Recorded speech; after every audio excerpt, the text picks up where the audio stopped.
1 Samuel. 1 Samuel chapter 1. Now there was a certain man of Ramathaim Zophim of Mount Ephraim, and his name was Elkanah, the son of Jeroham, the son of Elihu, the son of Tohu, the son of Zuph, an Ephrathite. And he had 2 wives.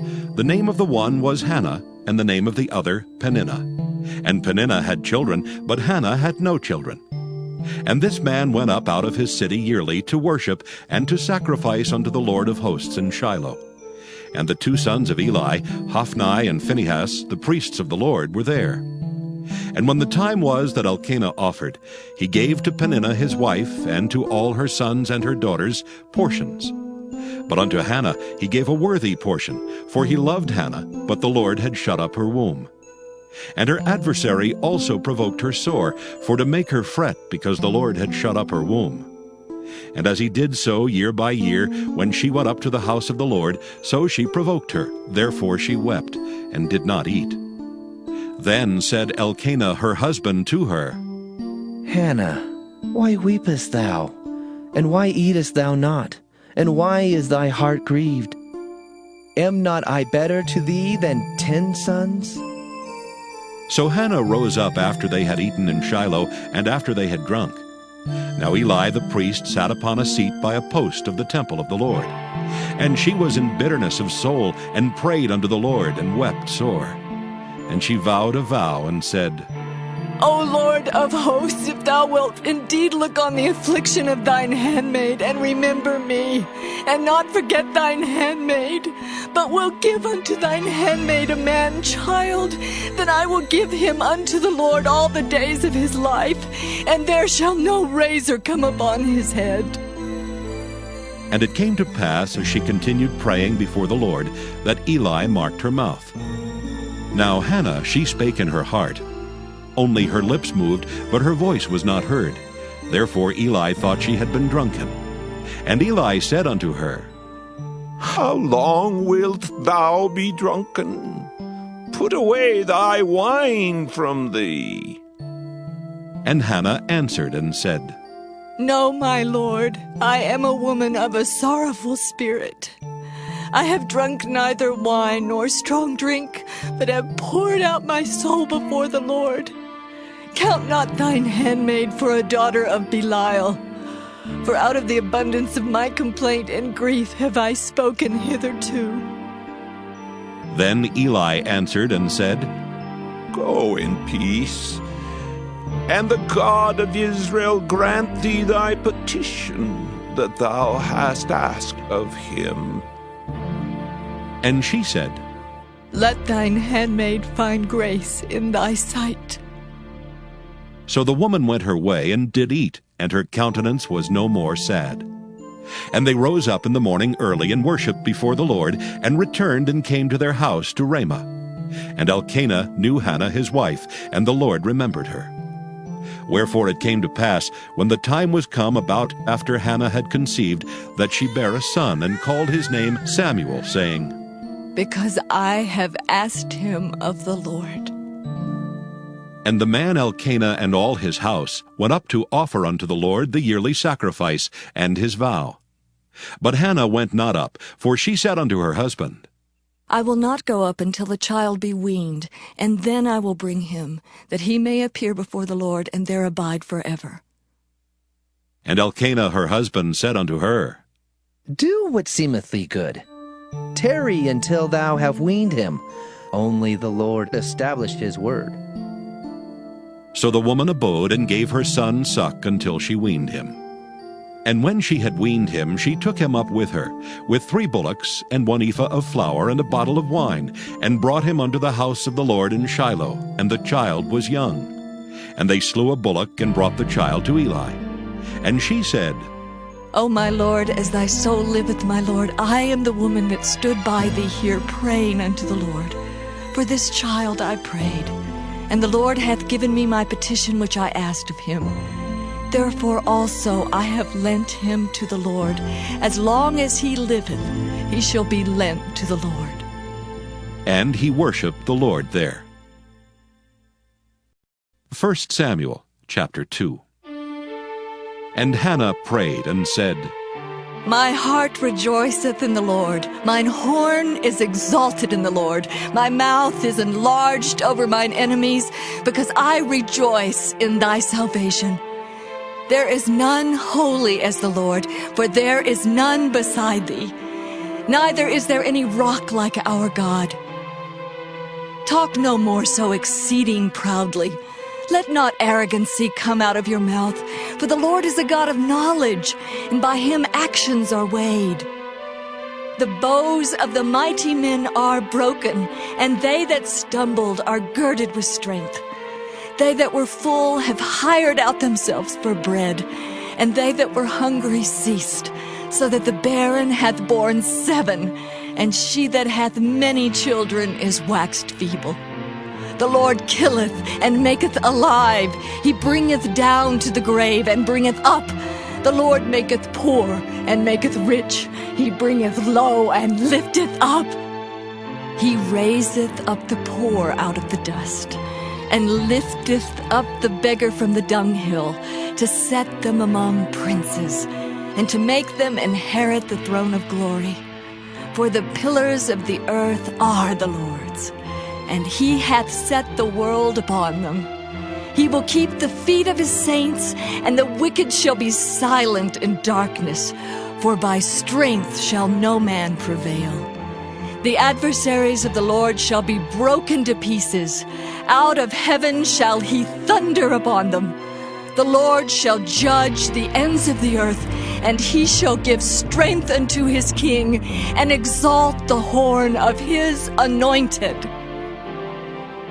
And Elkanah went to Ramah to his house, and the child did minister unto the Lord before Eli the priest. Now the sons of Eli were sons of Belial. They knew not the Lord.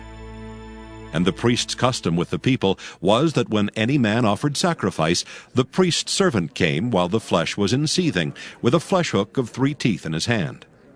And he struck it into the pan or kettle or cauldron or pot. All that the flesh hook brought up the priest took for himself. So they did in Shiloh unto all the Israelites that came thither.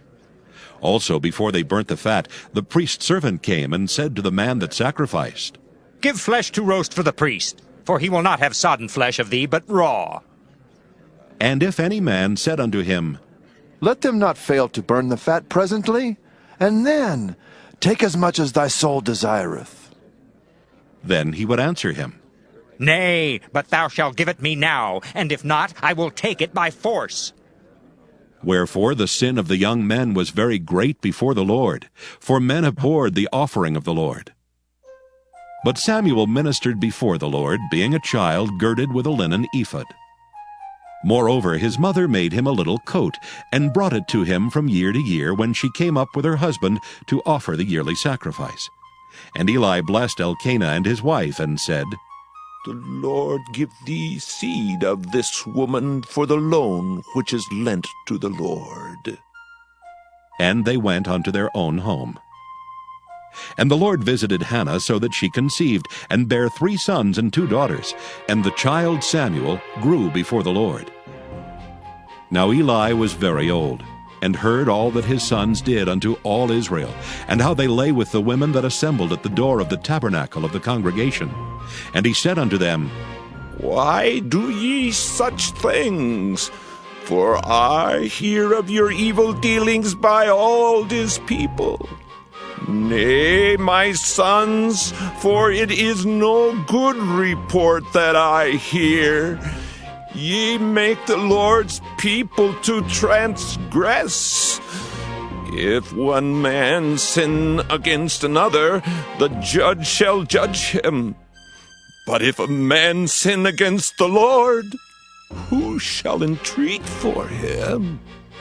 Notwithstanding they hearkened not unto the voice of their father, because the Lord would slay them. And the child Samuel grew on, and was in favor both with the Lord and also with men. And there came a man of God unto Eli, and said unto him, Thus saith the Lord, Did I plainly appear unto the house of thy father, when they were in Egypt in Pharaoh's house? And did I choose him out of all the tribes of Israel to be my priest, to offer upon mine altar, to burn incense, to wear an ephod before me? And did I give unto the house of thy father all the offerings made by fire of the children of Israel? Wherefore kick ye at my sacrifice and at mine offering, which I have commanded in my habitation? And honorest thy sons above me, to make yourselves fat with the chiefest of all the offerings of Israel my people? Wherefore the Lord God of Israel saith, I said indeed that thy house and the house of thy father should walk before me forever. But now the Lord saith, Be it far from me, for them that honor me I will honor, and they that despise me shall be lightly esteemed. Behold, the days come that I will cut off thine arm, and the arm of thy father's house, that there shall not be an old man in thine house. And thou shalt see an enemy in my habitation, in all the wealth which God shall give Israel, and there shall not be an old man in thine house forever. And the man of thine, whom I shall not cut off from mine altar, shall be to consume thine eyes, and to grieve thine heart. And all the increase of thine house shall die in the flower of their age. And this shall be a sign unto thee, that shall come upon thy sons, on Hophni and Phinehas. In one day they shall die, both of them. And I will raise me up a faithful priest, that shall do according to that which is in mine heart and in my mind. And I will build him a sure house, and he shall walk before mine anointed forever. And it shall come to pass that every one that is left in thine house shall come and crouch to him for a piece of silver and a morsel of bread, and shall say, Put me, I pray thee, into one of the priest's offices, that I may eat a piece of bread. 1 Samuel chapter 3. And the child Samuel ministered unto the Lord before Eli. And the word of the Lord was precious in those days. There was no open vision. And it came to pass at that time, when Eli was laid down in his place, and his eyes began to wax dim, that he could not see. And ere the lamp of God went out in the temple of the Lord, where the ark of God was, and Samuel was laid down to sleep, that the Lord called, Samuel. And he answered, Here am I. And he ran unto Eli and said, Here am I, for thou calledst me. And he said, I called not. Lie down again. And he went and lay down. And the Lord called yet again, Samuel. And Samuel arose and went to Eli and said, Here am I, for thou didst call me. And he answered, I called not, my son. Lie down again. Now Samuel did not yet know the Lord, neither was the word of the Lord yet revealed unto him. And the Lord called Samuel again the third time. And he arose and went to Eli and said, Here am I, for thou didst call me. And Eli perceived that the Lord had called the child. Therefore Eli said unto Samuel, Go, lie down, and it shall be, if he call thee, that thou shalt say, Speak, Lord, for thy servant heareth. So Samuel went and lay down in his place. And the Lord came and stood and called as at other times, Samuel. Samuel. Then Samuel answered, Speak, for thy servant heareth. And the Lord said to Samuel, Behold, I will do a thing in Israel at which both the ears of every one that heareth it shall tingle. In that day I will perform against Eli all things which I have spoken concerning his house. When I begin, I will also make an end. For I have told him that I will judge his house forever for the iniquity which he knoweth, because his sons made themselves vile, and he restrained them not. And therefore I have sworn unto the house of Eli, that the iniquity of Eli's house shall not be purged with sacrifice nor offering forever. And Samuel lay until the morning, and opened the doors of the house of the Lord. And Samuel feared to show Eli the vision. Then Eli called Samuel and said, Samuel, my son. And he answered, Here am I. and he said, What is the thing that the Lord hath said unto thee? I pray thee, hide it not from me. God do so to thee, and more also, if thou hide anything from me of all the things that he said unto thee. And Samuel told him every whit, and hid nothing from him. And he said, It is the Lord. Let him do what seemeth him good. And Samuel grew, and the Lord was with him, and did let none of his words fall to the ground. And all Israel, from Dan even to Beersheba, knew that Samuel was established to be a prophet of the Lord. And the Lord appeared again in Shiloh, for the Lord revealed himself to Samuel in Shiloh by the word of the Lord. 1 Samuel chapter 4. And the word of Samuel came to all Israel. Now Israel went out against the Philistines to battle, and pitched beside Ebenezer. And the Philistines pitched in Aphek. And the Philistines put themselves in array against Israel. And when they joined battle, Israel was smitten before the Philistines, and they slew of the army in the field about 4,000 men. And when the people were come into the camp, the elders of Israel said, Wherefore hath the Lord smitten us today before the Philistines? Let us fetch the ark of the covenant of the Lord out of Shiloh unto us, that when it cometh among us, it may save us out of the hand of our enemies. So the people sent to Shiloh, that they might bring from thence the ark of the covenant of the Lord of hosts, which dwelleth between the cherubims. And the two sons of Eli, Hophni and Phinehas, were there with the ark of the covenant of God. And when the ark of the covenant of the Lord came into the camp, all Israel shouted with a great shout, so that the earth rang again. And when the Philistines heard the noise of the shout, they said, What meaneth the noise of this great shout in the camp of the Hebrews? And they understood that the ark of the Lord was come into the camp. And the Philistines were afraid, for they said, God is come into the camp.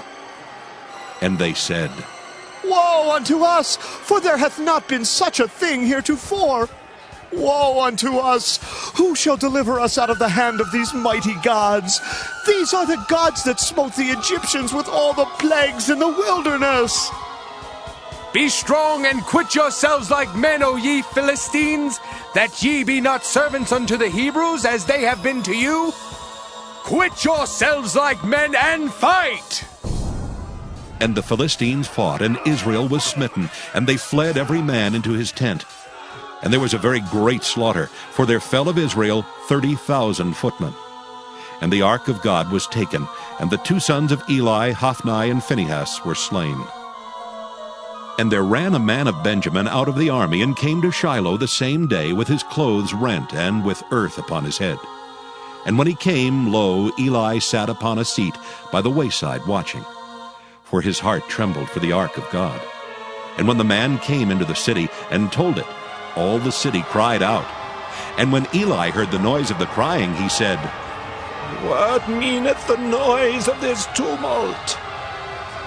And the man came in hastily and told Eli. Now Eli was 98 years old, and his eyes were dim that he could not see. And the man said unto Eli, I am he that came out of the army, and I fled today out of the army. And he said, What is there done, my son? And the messenger answered and said, Israel is fled before the Philistines, and there hath been also a great slaughter among the people. And thy two sons also, Hophni and Phinehas, are dead, and the ark of God is taken. And it came to pass, when he made mention of the ark of God, that he fell from off the seat backward by the side of the gate, and his neck brake, and he died. For he was an old man and heavy, and he had judged Israel 40 years. And his daughter-in-law, Phinehas's wife, was with child near to be delivered. And when she heard the tidings that the ark of God was taken, and that her father-in-law and her husband were dead, she bowed herself and travailed, for her pains came upon her. And about the time of her death, the women that stood by her said unto her, Fear not, for thou hast borne a son. But she answered not, neither did she regard it. And she named the child Ichabod, saying, The glory is departed from Israel. Because the ark of God was taken, and because of her father-in-law and her husband. And she said, The glory is departed from Israel, for the ark of God is taken. 1 Samuel chapter 5. And the Philistines took the ark of God, and brought it from Ebenezer unto Ashdod. When the Philistines took the ark of God, they brought it into the house of Dagon, and set it by Dagon. And when they of Ashdod arose early on the morrow, behold, Dagon was fallen upon his face to the earth before the ark of the Lord. And they took Dagon, and set him in his place again. And when they arose early on the morrow morning, behold, Dagon was fallen upon his face to the ground before the ark of the Lord. And the head of Dagon and both the palms of his hands were cut off upon the threshold. Only the stump of Dagon was left to him. Therefore neither the priests of Dagon, nor any that come into Dagon's house, tread on the threshold of Dagon in Ashdod unto this day. But the hand of the Lord was heavy upon them of Ashdod, and he destroyed them, and smote them with emerods, even Ashdod and the coasts thereof. And when the men of Ashdod saw that it was so, they said, The ark of the God of Israel shall not abide with us, for his hand is sore upon us, and upon Dagon our God. They sent therefore and gathered all the lords of the Philistines unto them, and said, What shall we do with the ark of the God of Israel? And they answered, Let the ark of the God of Israel be carried about unto Gath.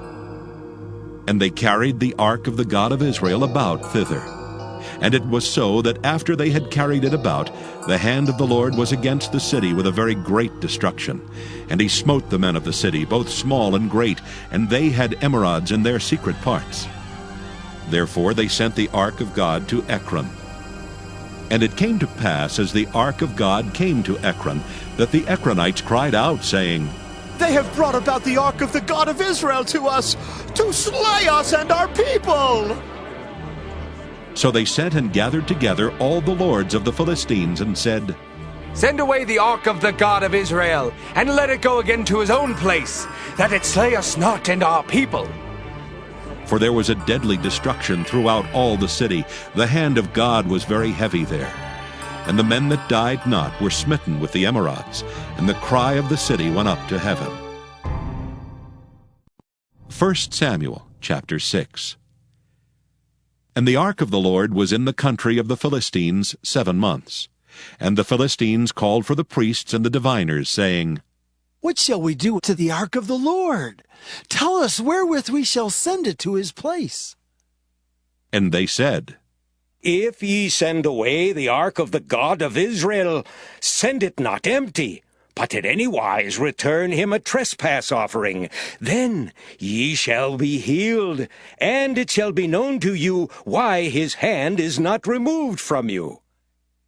Then said they, What shall be the trespass offering which we shall return to him? They answered, 5 golden emerods, and 5 golden mice, according to the number of the lords of the Philistines. For 1 plague was on you all, and on your lords. Wherefore ye shall make images of your emerods, and images of your mice, that mar the land, and ye shall give glory unto the God of Israel. Peradventure he will lighten his hand from off you, and from off your gods, and from off your land. Wherefore then do ye harden your hearts, as the Egyptians and Pharaoh hardened their hearts? When he had wrought wonderfully among them, did they not let the people go, and they departed? Now therefore make a new cart, and take 2 milch kine, on which there hath come no yoke, and tie the kine to the cart, and bring their calves home from them.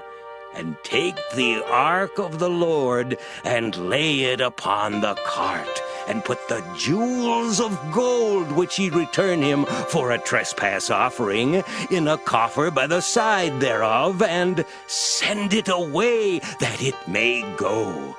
and see if it goeth up by the way of his own coast to Bethshemesh. Then he hath done us this great evil. But if not, then we shall know that it is not his hand that smote us. It was a chance that happened to us. And the men did so, and took 2 milch kine, and tied them to the cart, and shut up their calves at home. And they laid the ark of the Lord upon the cart, and the coffer with the mice of gold and the images of their emerods.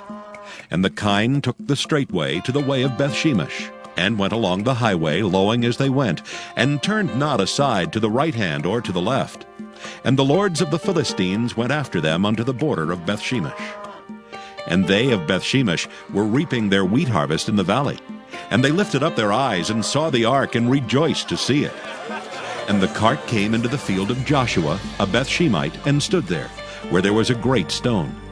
And they clave the wood of the cart, and offered the kine a burnt offering unto the Lord. And the Levites took down the ark of the Lord, and the coffer that was with it, wherein the jewels of gold were, and put them on the great stone. And the men of Bethshemesh offered burnt offerings and sacrificed sacrifices the same day unto the Lord.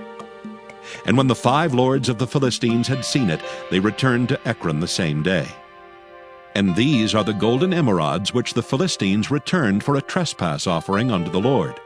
For Ashdod 1, for Gaza 1, for Askelon 1, for Gath 1, for Ekron 1. And the golden mice, according to the number of all the cities of the Philistines, belonging to the 5 lords, both of fenced cities and of country villages, even unto the great stone of Abel, whereon they set down the ark of the Lord, which stone remaineth unto this day in the field of Joshua the Bethshemite. And he smote the men of Bethshemesh, because they had looked into the ark of the Lord. Even he smote of the people 50,000 and 70 men. And the people lamented, because the Lord had smitten many of the people with a great slaughter. And the men of Bethshemesh said, Who is able to stand before this holy Lord God, and to whom shall he go up from us? And they sent messengers to the inhabitants of Kirjath-jearim, saying, The Philistines have brought again the ark of the Lord. Come ye down, and fetch it up to you. 1 Samuel chapter 7. And the men of Kirjath-jearim came and fetched up the ark of the Lord, and brought it into the house of Abinadab in the hill, and sanctified Eleazar his son to keep the ark of the Lord. And it came to pass, while the ark abode in Kirjath-jearim, that the time was long, for it was 20 years, and all the house of Israel lamented after the Lord. And Samuel spake unto all the house of Israel, saying, If ye do return unto the Lord with all your hearts, then put away the strange gods and Ashtaroth from among you, and prepare your hearts unto the Lord, and serve him only, and he will deliver you out of the hand of the Philistines. Then the children of Israel did put away Baalim and Ashtaroth, and served the Lord only. And Samuel said, Gather all Israel to Mizpah, and I will pray for you unto the Lord. And they gathered together to Mizpah, and drew water, and poured it out before the Lord, and fasted on that day, and said there, We have sinned against the Lord. And Samuel judged the children of Israel in Mizpah. And when the Philistines heard that the children of Israel were gathered together to Mizpah, the lords of the Philistines went up against Israel. And when the children of Israel heard it, they were afraid of the Philistines. And the children of Israel said to Samuel, Cease not to cry unto the Lord our God for us, that he will save us out of the hand of the Philistines. And Samuel took a sucking lamb, and offered it for a burnt offering wholly unto the Lord. And Samuel cried unto the Lord for Israel, and the Lord heard him. And as Samuel was offering up the burnt offering, the Philistines drew near to battle against Israel. But the Lord thundered with a great thunder on that day upon the Philistines, and discomfited them, and they were smitten before Israel. And the men of Israel went out of Mizpah, and pursued the Philistines, and smote them until they came under Bethkar. Then Samuel took a stone, and set it between Mizpah and Shen, and called the name of it Ebenezer, saying, Hitherto hath the Lord helped us. So the Philistines were subdued, and they came no more into the coast of Israel. And the hand of the Lord was against the Philistines all the days of Samuel. And the cities which the Philistines had taken from Israel were restored to Israel, from Ekron even unto Gath. And the coasts thereof did Israel deliver out of the hands of the Philistines. And there was peace between Israel and the Amorites. And Samuel judged Israel all the days of his life. And he went from year to year in circuit to Bethel and Gilgal and Mizpah, and judged Israel in all those places. And his return was to Ramah, for there was his house. And there he judged Israel, and there he built an altar unto the Lord. 1 Samuel chapter 8. And it came to pass, when Samuel was old, that he made his sons judges over Israel. Now the name of his firstborn was Joel, and the name of his second Abiah. They were judges in Beersheba. And his sons walked not in his ways, but turned aside after lucre, and took bribes and perverted judgment. Then all the elders of Israel gathered themselves together, and came to Samuel unto Ramah, and said unto him, Behold, thou art old, and thy sons walk not in thy ways. Now make us a king to judge us like all the nations. But the thing displeased Samuel, when they said, Give us a king to judge us. And Samuel prayed unto the Lord. And the Lord said unto Samuel, Hearken unto the voice of the people in all that they say unto thee. For they have not rejected thee, but they have rejected me, that I should not reign over them, according to all the works which they have done since the day that I brought them up out of Egypt, even unto this day, wherewith they have forsaken me and served other gods. So do they also unto thee. Now therefore hearken unto their voice. Howbeit, yet protest solemnly unto them, and show them the manner of the king that shall reign over them. And Samuel told all the words of the Lord unto the people that asked of him a king. And he said, This will be the manner of the king that shall reign over you. He will take your sons, and appoint them for himself, for his chariots, and to be his horsemen, and some shall run before his chariots. And he will appoint him captains over thousands, and captains over 50s, and will set them to ear his ground, and to reap his harvest, and to make his instruments of war, and instruments of his chariots. And he will take your daughters to be confectionaries, and to be cooks, and to be bakers. And he will take your fields, and your vineyards, and your olive yards, even the best of them, and give them to his servants. And he will take the 10th of your seed, and of your vineyards, and give to his officers and to his servants. And he will take your men servants, and your maidservants, and your goodliest young men, and your asses, and put them to his work. He will take the 10th of your sheep, and ye shall be his servants. And ye shall cry out in that day, because of your king, which ye shall have chosen you, and the Lord will not hear you in that day. Nevertheless, the people refused to obey the voice of Samuel, and they said, Nay, but we will have a king over us, that we also may be like all the nations, and that our king may judge us and go out before us and fight our battles. And Samuel heard all the words of the people, and he rehearsed them in the ears of the Lord. And the Lord said to Samuel, Hearken unto their voice, and make them a king. And Samuel said unto the men of Israel, Go ye every man unto his city. 1 Samuel chapter 9. Now there was a man of Benjamin whose name was Kish, the son of Abiel, the son of Zeror, the son of Bechorath, the son of Aphiah, a Benjamite, a mighty man of power. And he had a son whose name was Saul, a choice young man, and a goodly. And there was not among the children of Israel a goodlier person than he. From his shoulders and upward he was higher than any of the people. And the asses of Kish Saul's father were lost. And Kish said to Saul his son, Take now one of the servants with thee, and arise, go seek the asses. And he passed through Mount Ephraim, and passed through the land of Shalisha, but they found them not. Then they passed through the land of Shalem, and there they were not. And he passed through the land of the Benjamites, but they found them not. And when they were come to the land of Zuph, Saul said to his servant that was with him, Come, and let us return, lest my father leave caring for the asses, and take thought for us. And he said unto him, Behold now, there is in this city a man of God, and he is an honorable man. All that he saith cometh surely to pass. Now let us go thither. Peradventure he can show us our way that we should go. Then said Saul to his servant, But behold, if we go, what shall we bring the man? For the bread is spent in our vessels, and there is not a present to bring to the man of God. What have we? And the servant answered Saul again, and said, Behold, I have here at hand the 4th part of a shekel of silver. That will I give to the man of God, to tell us our way.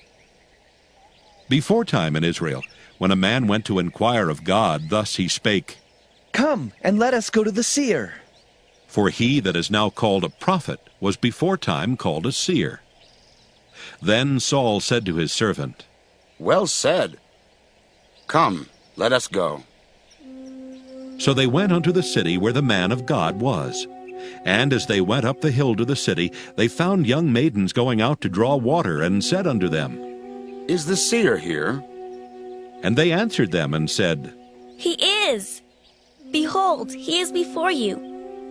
Make haste now, for he came today to the city, for there is a sacrifice of the people today in the high place. As soon as ye be come into the city, ye shall straightway find him, before he go up to the high place to eat.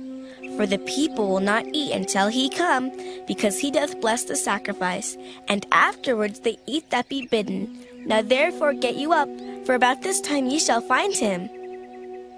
And they went up into the city. And when they were come into the city, behold, Samuel came out against them, for to go up to the high place. Now the Lord had told Samuel in his ear a day before Saul came, saying, Tomorrow about this time I will send thee a man out of the land of Benjamin, and thou shalt anoint him to be captain over my people Israel, that he may save my people out of the hand of the Philistines. For I have looked upon my people, because their cry is come unto me. And when Samuel saw Saul, the Lord said unto him, Behold the man whom I spake to thee of. This same shall reign over my people. Then Saul drew near to Samuel in the gate, and said, Tell me, I pray thee, where the seer's house is.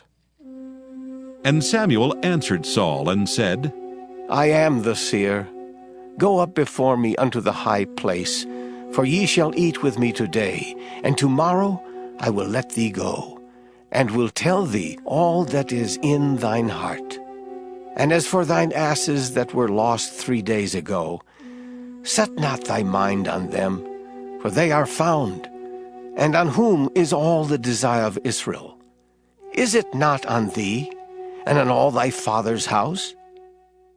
And Saul answered and said, Am not I a Benjamite, of the smallest of the tribes of Israel? And my family the least of all the families of the tribe of Benjamin. Wherefore then speakest thou so to me? And Samuel took Saul and his servant, and brought them into the parlor, and made them sit in the chiefest place among them that were bidden, which were about 30 persons. And Samuel said unto the cook, Bring the portion which I gave thee, of which I said unto thee, Set it by thee.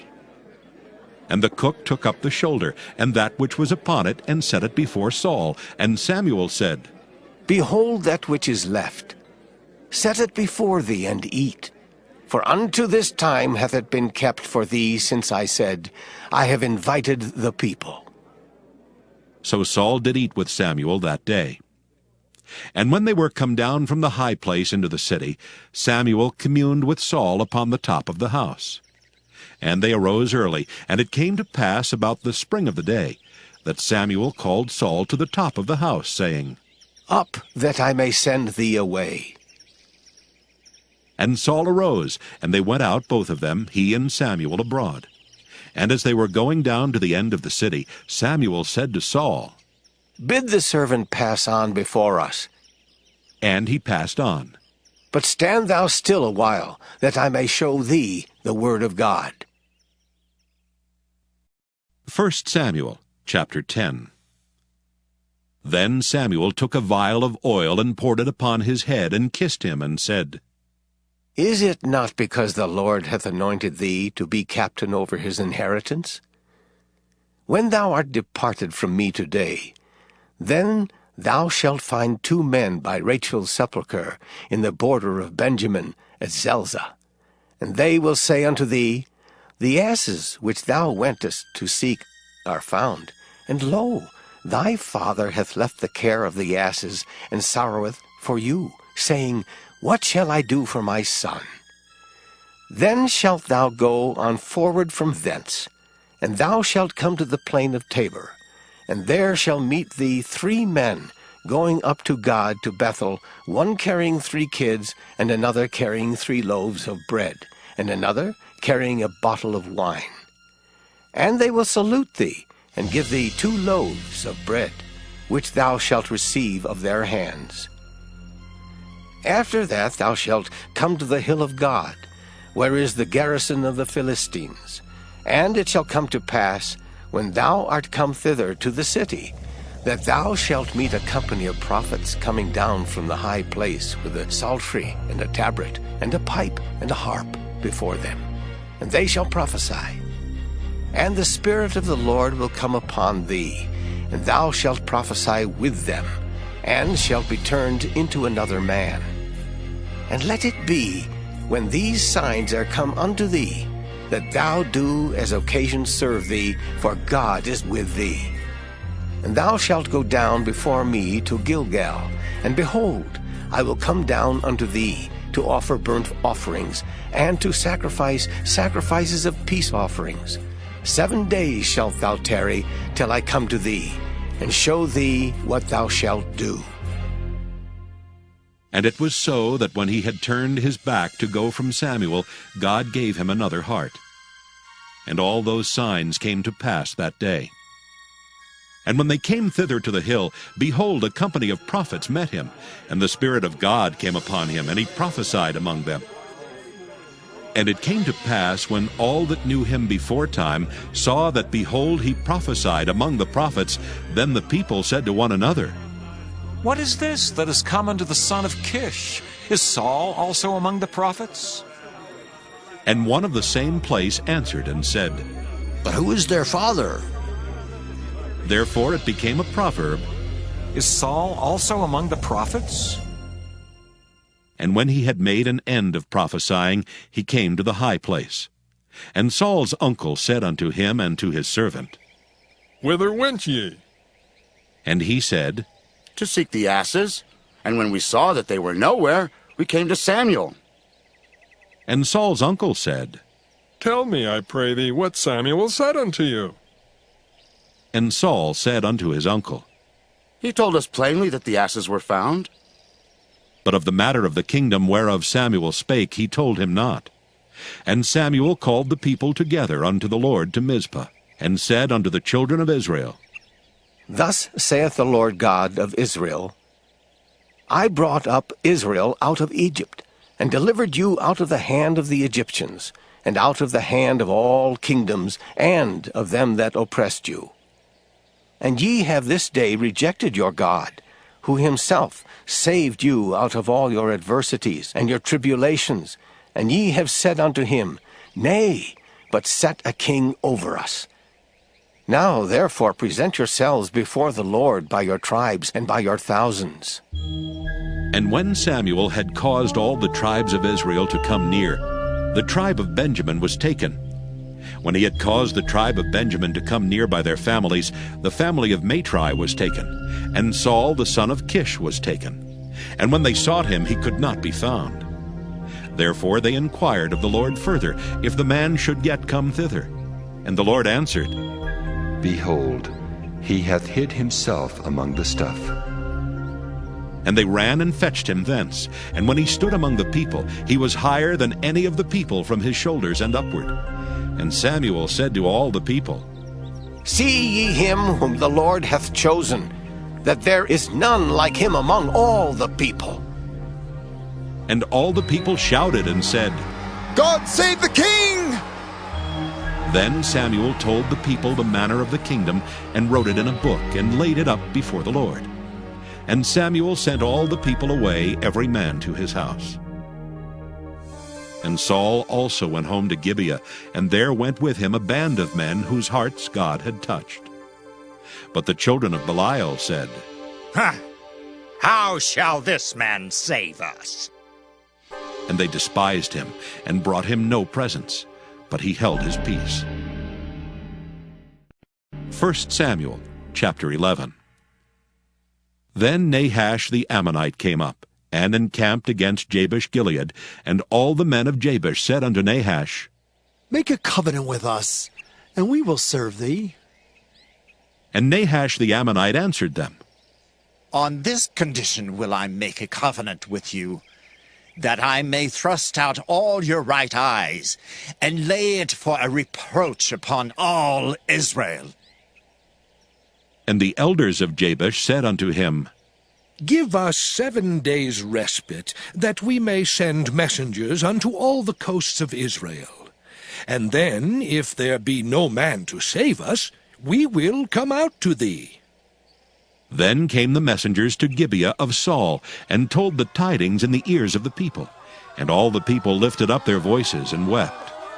And behold, Saul came after the herd out of the field, and Saul said, What aileth the people that they weep? And they told him the tidings of the men of Jabesh. And the Spirit of God came upon Saul when he heard those tidings, and his anger was kindled greatly. And he took a yoke of oxen, and hewed them in pieces, and sent them throughout all the coasts of Israel by the hands of messengers, saying, Whosoever cometh not forth after Saul and after Samuel, so shall it be done unto his oxen. And the fear of the Lord fell on the people, and they came out with one consent. And when he numbered them in Bezek, the children of Israel were 300,000, and the men of Judah 30,000. And they said unto the messengers that came, Thus shall ye say unto the men of Jabesh-Gilead, Tomorrow by that time the sun be hot, ye shall have help. And the messengers came and showed it to the men of Jabesh, and they were glad. Therefore the men of Jabesh said, Tomorrow we will come out unto you, and ye shall do with us all that seemeth good unto you. And it was so on the morrow that Saul put the people in 3 companies. And they came into the midst of the host in the morning watch, and slew the Ammonites until the heat of the day. And it came to pass that they which remained were scattered, so that 2 of them were not left together. And the people said unto Samuel, Who is he that said, Shall Saul reign over us? Bring the men, that we may put them to death. And Saul said, There shall not a man be put to death this day. For today the Lord hath wrought salvation in Israel. Then said Samuel to the people, Come, and let us go to Gilgal, and renew the kingdom there. And all the people went to Gilgal, and there they made Saul king before the Lord in Gilgal. And there they sacrificed sacrifices of peace offerings before the Lord. And there Saul and all the men of Israel rejoiced greatly. 1 Samuel chapter 12. And Samuel said unto all Israel, Behold, I have hearkened unto your voice in all that ye said unto me, and have made a king over you. And now, behold, the king walketh before you, and I am old and gray-headed, and behold, my sons are with you, and I have walked before you from my childhood unto this day. Behold, here I am, witness against me before the Lord, and before his anointed. Whose ox have I taken? Or whose ass have I taken? Or whom have I defrauded? Whom have I oppressed? Or of whose hand have I received any bribe to blind mine eyes therewith? And I will restore it you. And they said, Thou hast not defrauded us, nor oppressed us, neither hast thou taken aught of any man's hand. And he said unto them, The Lord is witness against you, and his anointed is witness this day, that ye have not found aught in my hand. And they answered, He is witness. And Samuel said unto the people, It is the Lord that advanced Moses and Aaron, and that brought your fathers up out of the land of Egypt. Now therefore stand still, that I may reason with you before the Lord of all the righteous acts of the Lord, which he did to you and to your fathers. When Jacob was come into Egypt, and your fathers cried unto the Lord, then the Lord sent Moses and Aaron, which brought forth your fathers out of Egypt, and made them dwell in this place. And when they forgat the Lord their God, he sold them into the hand of Sisera, captain of the host of Hazor, and into the hand of the Philistines, and into the hand of the king of Moab. And they fought against them. And they cried unto the Lord, and said, We have sinned, because we have forsaken the Lord, and have served Baalim and Ashtaroth. But now deliver us out of the hand of our enemies, and we will serve thee. And the Lord sent Jerubbaal, and Bedan, and Jephthah, and Samuel, and delivered you out of the hand of your enemies on every side, and ye dwelled safe. And when ye saw that Nahash, the king of the children of Ammon, came against you, ye said unto me, Nay, but a king shall reign over us, when the Lord your God was your king. Now, therefore, behold the king whom ye have chosen, and whom ye have desired. And behold, the Lord hath set a king over you. If ye will fear the Lord, and serve him, and obey his voice, and not rebel against the commandment of the Lord, then shall both ye and also the king that reigneth over you continue following the Lord your God. But if ye will not obey the voice of the Lord, but rebel against the commandment of the Lord, then shall the hand of the Lord be against you, as it was against your fathers. Now, therefore, stand and see this great thing, which the Lord will do before your eyes. Is it not wheat harvest today? I will call unto the Lord, and he shall send thunder and rain, that ye may perceive, and see that your wickedness is great, which ye have done in the sight of the Lord, in asking you a king.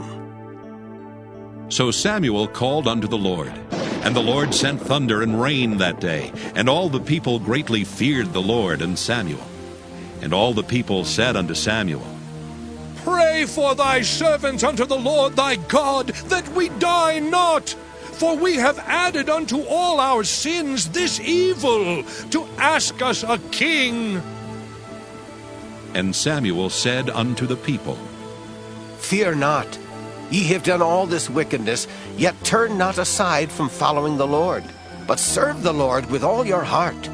And turn ye not aside, for then should ye go after vain things, which cannot profit nor deliver, for they are vain. For the Lord will not forsake his people for his great name's sake, because it hath pleased the Lord to make you his people. Moreover, as for me, God forbid that I should sin against the Lord in ceasing to pray for you, but I will teach you the good and the right way. Only fear the Lord, and serve him in truth with all your heart, for consider how great things he hath done for you. But if ye shall still do wickedly, ye shall be consumed, both ye and your king. 1 Samuel chapter 13. Saul reigned 1 year. And when he had reigned 2 years over Israel, Saul chose him 3,000 men of Israel, whereof 2,000 were with Saul in Michmash and in Mount Bethel, and 1,000 were with Jonathan in Gibeah of Benjamin. And the rest of the people he sent every man to his tent. And Jonathan smote the garrison of the Philistines that was in Geba, and the Philistines heard of it. And Saul blew the trumpet throughout all the land, saying, Let the Hebrews hear! And all Israel heard say that Saul had smitten a garrison of the Philistines, and that Israel also was had an abomination with the Philistines. And the people were called together after Saul to Gilgal. And the Philistines gathered themselves together to fight with Israel, 30,000 chariots, and 6,000 horsemen, and people as the sand which is on the seashore in multitude. And they came up and pitched in Michmash, eastward from Bethaven. When the men of Israel saw that they were in a strait, for the people were distressed, Then the people did hide themselves in caves and in thickets, and in rocks, and in high places, and in pits. And some of the Hebrews went over Jordan to the land of Gad and Gilead. As for Saul, he was yet in Gilgal, and all the people followed him trembling. And he tarried 7 days, according to the set time that Samuel had appointed. But Samuel came not to Gilgal, and the people were scattered from him. And Saul said, Bring hither a burnt offering to me, and peace offerings. And he offered the burnt offering. And it came to pass, that as soon as he had made an end of offering the burnt offering, behold, Samuel came, and Saul went out to meet him, that he might salute him. And Samuel said, What hast thou done? And Saul said, Because I saw that the people were scattered from me, and that thou camest not within the days appointed, and that the Philistines gathered themselves together at Michmash. Therefore, said I, the Philistines will come down now upon me to Gilgal, and I have not made supplication unto the Lord. I forced myself, therefore, and offered a burnt offering. And Samuel said to Saul, Thou hast done foolishly. Thou hast not kept the commandment of the Lord thy God, which he commanded thee. For now would the Lord have established thy kingdom upon Israel forever. But now thy kingdom shall not continue. The Lord hath sought him a man after his own heart, and the Lord hath commanded him to be captain over his people, because thou hast not kept that which the Lord commanded thee. And Samuel arose and gat him up from Gilgal unto Gibeah of Benjamin. And Saul numbered the people that were present with him, about 600 men. And Saul and Jonathan his son, and the people that were present with them, abode in Gibeah of Benjamin. But the Philistines encamped in Michmash. And the spoilers came out of the camp of the Philistines in 3 companies. 1 company turned unto the way that leadeth to Ophrah, unto the land of Shual. And another company turned the way to Bethhoron. And another company turned to the way of the border that looketh to the valley of Zeboim toward the wilderness. Now there was no smith found throughout all the land of Israel, for the Philistines said, Lest the Hebrews make them swords or spears. But all the Israelites went down to the Philistines to sharpen every man his share, and his coulter, and his axe, and his mattock.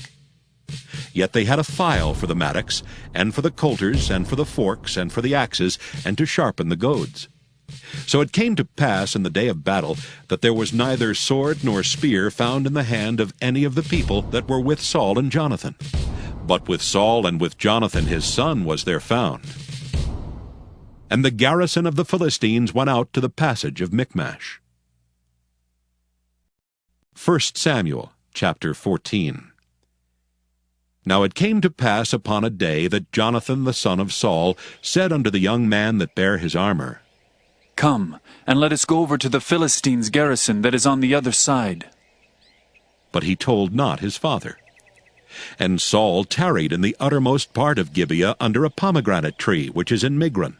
And the people that were with him were about 600 men. And Ahiah the son of Ahitub, Ichabod's brother, the son of Phinehas, the son of Eli, the Lord's priest in Shiloh, wearing an ephod. And the people knew not that Jonathan was gone. And between the passages by which Jonathan sought to go over unto the Philistines' garrison, there was a sharp rock on the one side, and a sharp rock on the other side.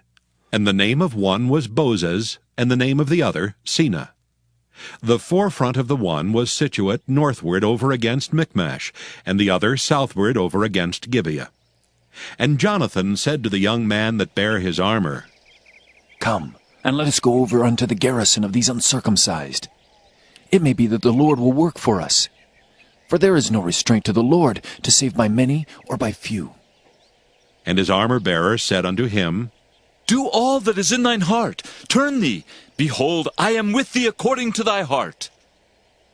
Then said Jonathan, Behold, we will pass over unto these men, and we will discover ourselves unto them. If they say unto us, Tarry until we come to you, then we will stand still in our place, and will not go up unto them. But if they say thus, Come up unto us, then we will go up, for the Lord hath delivered them into our hand, and this shall be a sign unto us. And both of them discovered themselves unto the garrison of the Philistines. And the Philistines said, Behold, the Hebrews come forth out of the holes where they had hid themselves. And the men of the garrison answered Jonathan and his armor-bearer, and said, Come up to us, and we will show you a thing. And Jonathan said unto his armor-bearer, Come up after me, for the Lord hath delivered them into the hand of Israel. And Jonathan climbed up upon his hands and upon his feet, and his armor-bearer after him. And they fell before Jonathan, and his armor-bearer slew after him. And that first slaughter, which Jonathan and his armor-bearer made, was about 20 men, within, as it were, an half acre of land, which a yoke of oxen might plow. And there was trembling in the host, in the field, and among all the people.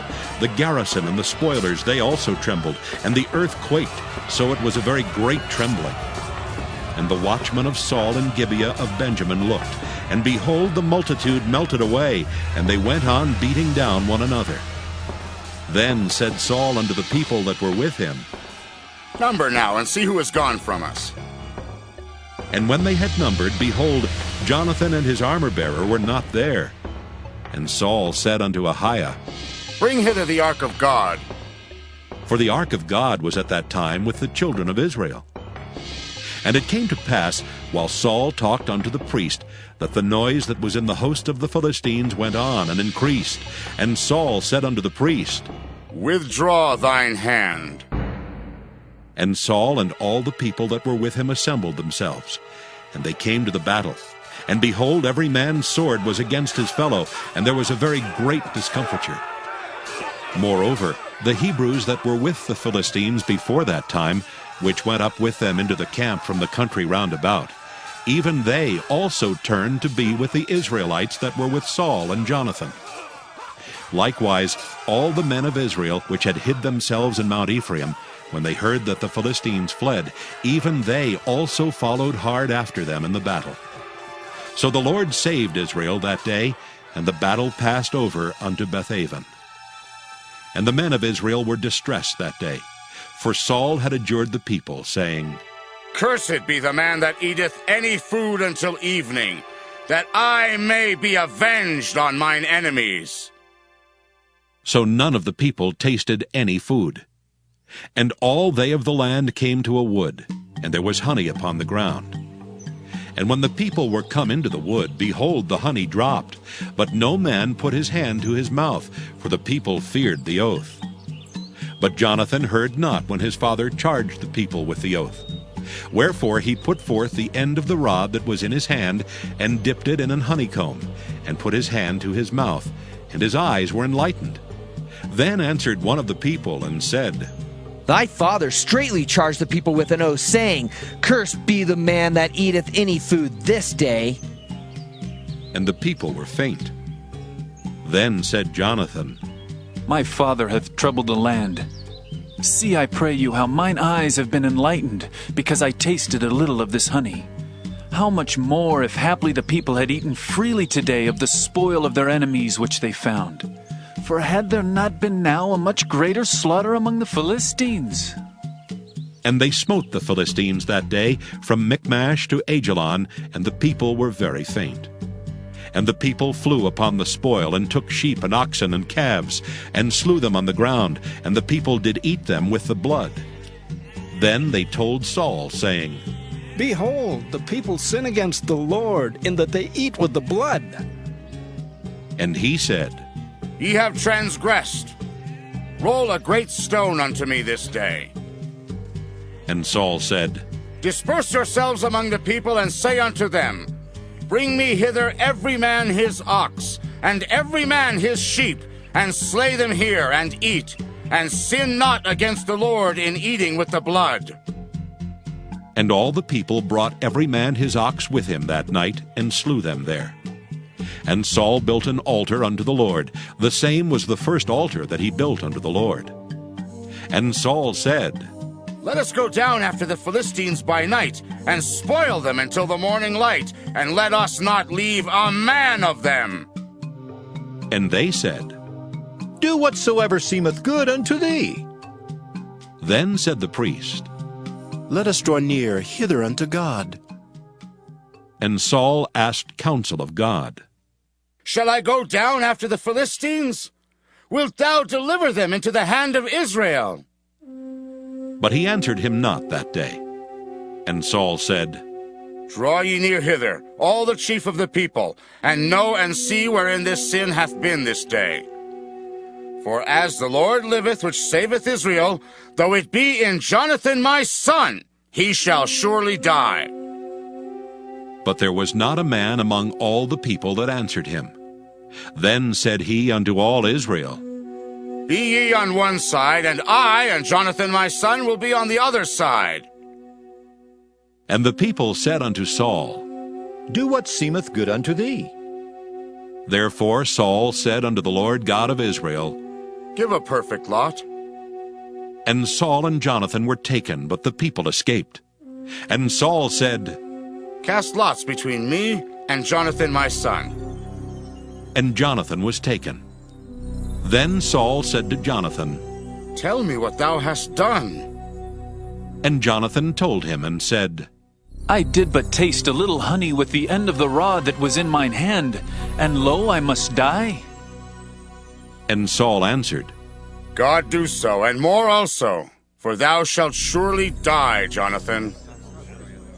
And the people said unto Saul, Shall Jonathan die, who hath wrought this great salvation in Israel? God forbid! As the Lord liveth, there shall not one hair of his head fall to the ground, for he hath wrought with God this day. So the people rescued Jonathan, that he died not. Then Saul went up from following the Philistines, and the Philistines went to their own place. So Saul took the kingdom over Israel, and fought against all his enemies on every side, against Moab, and against the children of Ammon, and against Edom, and against the kings of Zobah, and against the Philistines. And whithersoever he turned himself, he vexed them. And he gathered an host, and smote the Amalekites, and delivered Israel out of the hands of them that spoiled them. Now the sons of Saul were Jonathan, and Ishuai, and Malchishua. And the names of his 2 daughters were these: the name of the firstborn, Merab, and the name of the younger, Michal. And the name of Saul's wife was Ahinoam, the daughter of Ahimaaz. And the name of the captain of his host was Abner, the son of Ner, Saul's uncle. And Kish was the father of Saul, and Ner the father of Abner was the son of Abiel. And there was sore war against the Philistines all the days of Saul. And when Saul saw any strong man or any valiant man, he took him unto him. 1 Samuel chapter 15. Samuel also said unto Saul, The Lord sent me to anoint thee to be king over his people, over Israel. Now therefore hearken thou unto the voice of the words of the Lord. Thus saith the Lord of hosts, I remember that which Amalek did to Israel, how he laid wait for him in the way when he came up from Egypt. Now go, and smite Amalek, and utterly destroy all that they have, and spare them not, but slay both man and woman, infant and suckling, ox and sheep, camel and ass. And Saul gathered the people together, and numbered them in Telaim 200,000 footmen, and 10,000 men of Judah. And Saul came to a city of Amalek, and laid wait in the valley.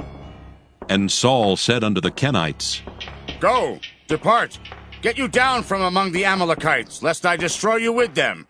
For ye showed kindness to all the children of Israel when they came up out of Egypt. So the Kenites departed from among the Amalekites. And Saul smote the Amalekites from Havilah until thou comest to Shur, that is over against Egypt. And he took Agag, the king of the Amalekites, alive, and utterly destroyed all the people with the edge of the sword. But Saul and the people spared Agag, and the best of the sheep, and of the oxen, and of the fatlings, and the lambs, and all that was good, and would not utterly destroy them. But everything that was vile and refuse, that they destroyed utterly. Then came the word of the Lord unto Samuel, saying, It repenteth me that I have set up Saul to be king, for he is turned back from following me, and hath not performed my commandments.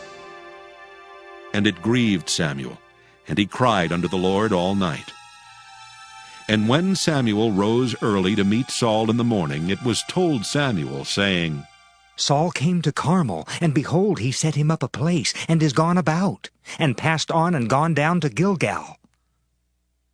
And Samuel came to Saul, and Saul said unto him, Blessed be thou of the Lord. I have performed the commandment of the Lord. And Samuel said, What meaneth then this bleating of the sheep in mine ears, and the lowing of the oxen which I hear? And Saul said, They have brought them from the Amalekites, for the people spared the best of the sheep and of the oxen, to sacrifice unto the Lord thy God. And the rest we have utterly destroyed. Then Samuel said unto Saul, Stay, and I will tell thee what the Lord hath said to me this night. And he said unto him, Say on. And Samuel said, When thou wast little in thine own sight, wast thou not made the head of the tribes of Israel? And the Lord anointed thee king over Israel? And the Lord sent thee on a journey, and said, Go, and utterly destroy the sinners, the Amalekites, and fight against them until they be consumed.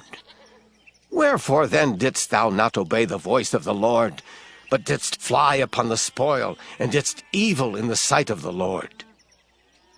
And Saul said unto Samuel, Yea, I have obeyed the voice of the Lord, and have gone the way which the Lord sent me, and have brought Agag the king of Amalek, and have utterly destroyed the Amalekites. But the people took of the spoil sheep and oxen, the chief of the things which should have been utterly destroyed, to sacrifice unto the Lord thy God in Gilgal. And Samuel said, Hath the Lord as great delight in burnt offerings and sacrifices as in obeying the voice of the Lord? Behold, to obey is better than sacrifice, and to hearken than the fat of rams. For rebellion is as the sin of witchcraft, and stubbornness is as iniquity and idolatry. Because thou hast rejected the word of the Lord, he hath also rejected thee from being king. And Saul said unto Samuel, I have sinned, for I have transgressed the commandment of the Lord and thy words, because I feared the people and obeyed their voice. Now therefore I pray thee, pardon my sin, and turn again with me, that I may worship the Lord. And Samuel said unto Saul, I will not return with thee, for thou hast rejected the word of the Lord, and the Lord hath rejected thee from being king over Israel. And as Samuel turned about to go away, he laid hold upon the skirt of his mantle, and it rent. And Samuel said unto him, The Lord hath rent the kingdom of Israel from thee this day, and hath given it to a neighbor of thine that is better than thou. And also the strength of Israel will not lie nor repent, for he is not a man that he should repent. Then he said, I have sinned. Yet honor me now, I pray thee, before the elders of my people, and before Israel, and turn again with me, that I may worship the Lord thy God. So Samuel turned again after Saul, and Saul worshipped the Lord. Then said Samuel, Bring ye hither to me Agag the king of the Amalekites. And Agag came unto him delicately. And Agag said, Surely the bitterness of death is past. And Samuel said, As thy sword hath made women childless, so shall thy mother be childless among women. And Samuel hewed Agag in pieces before the Lord in Gilgal. Then Samuel went to Ramah, and Saul went up to his house to Gibeah of Saul. And Samuel came no more to see Saul until the day of his death. Nevertheless, Samuel mourned for Saul, and the Lord repented that he had made Saul king over Israel. 1 Samuel chapter 16. And the Lord said unto Samuel, How long wilt thou mourn for Saul, seeing I have rejected him from reigning over Israel? Fill thine horn with oil and go. I will send thee to Jesse the Bethlehemite, for I have provided me a king among his sons. And Samuel said, How can I go? If Saul hear it, he will kill me.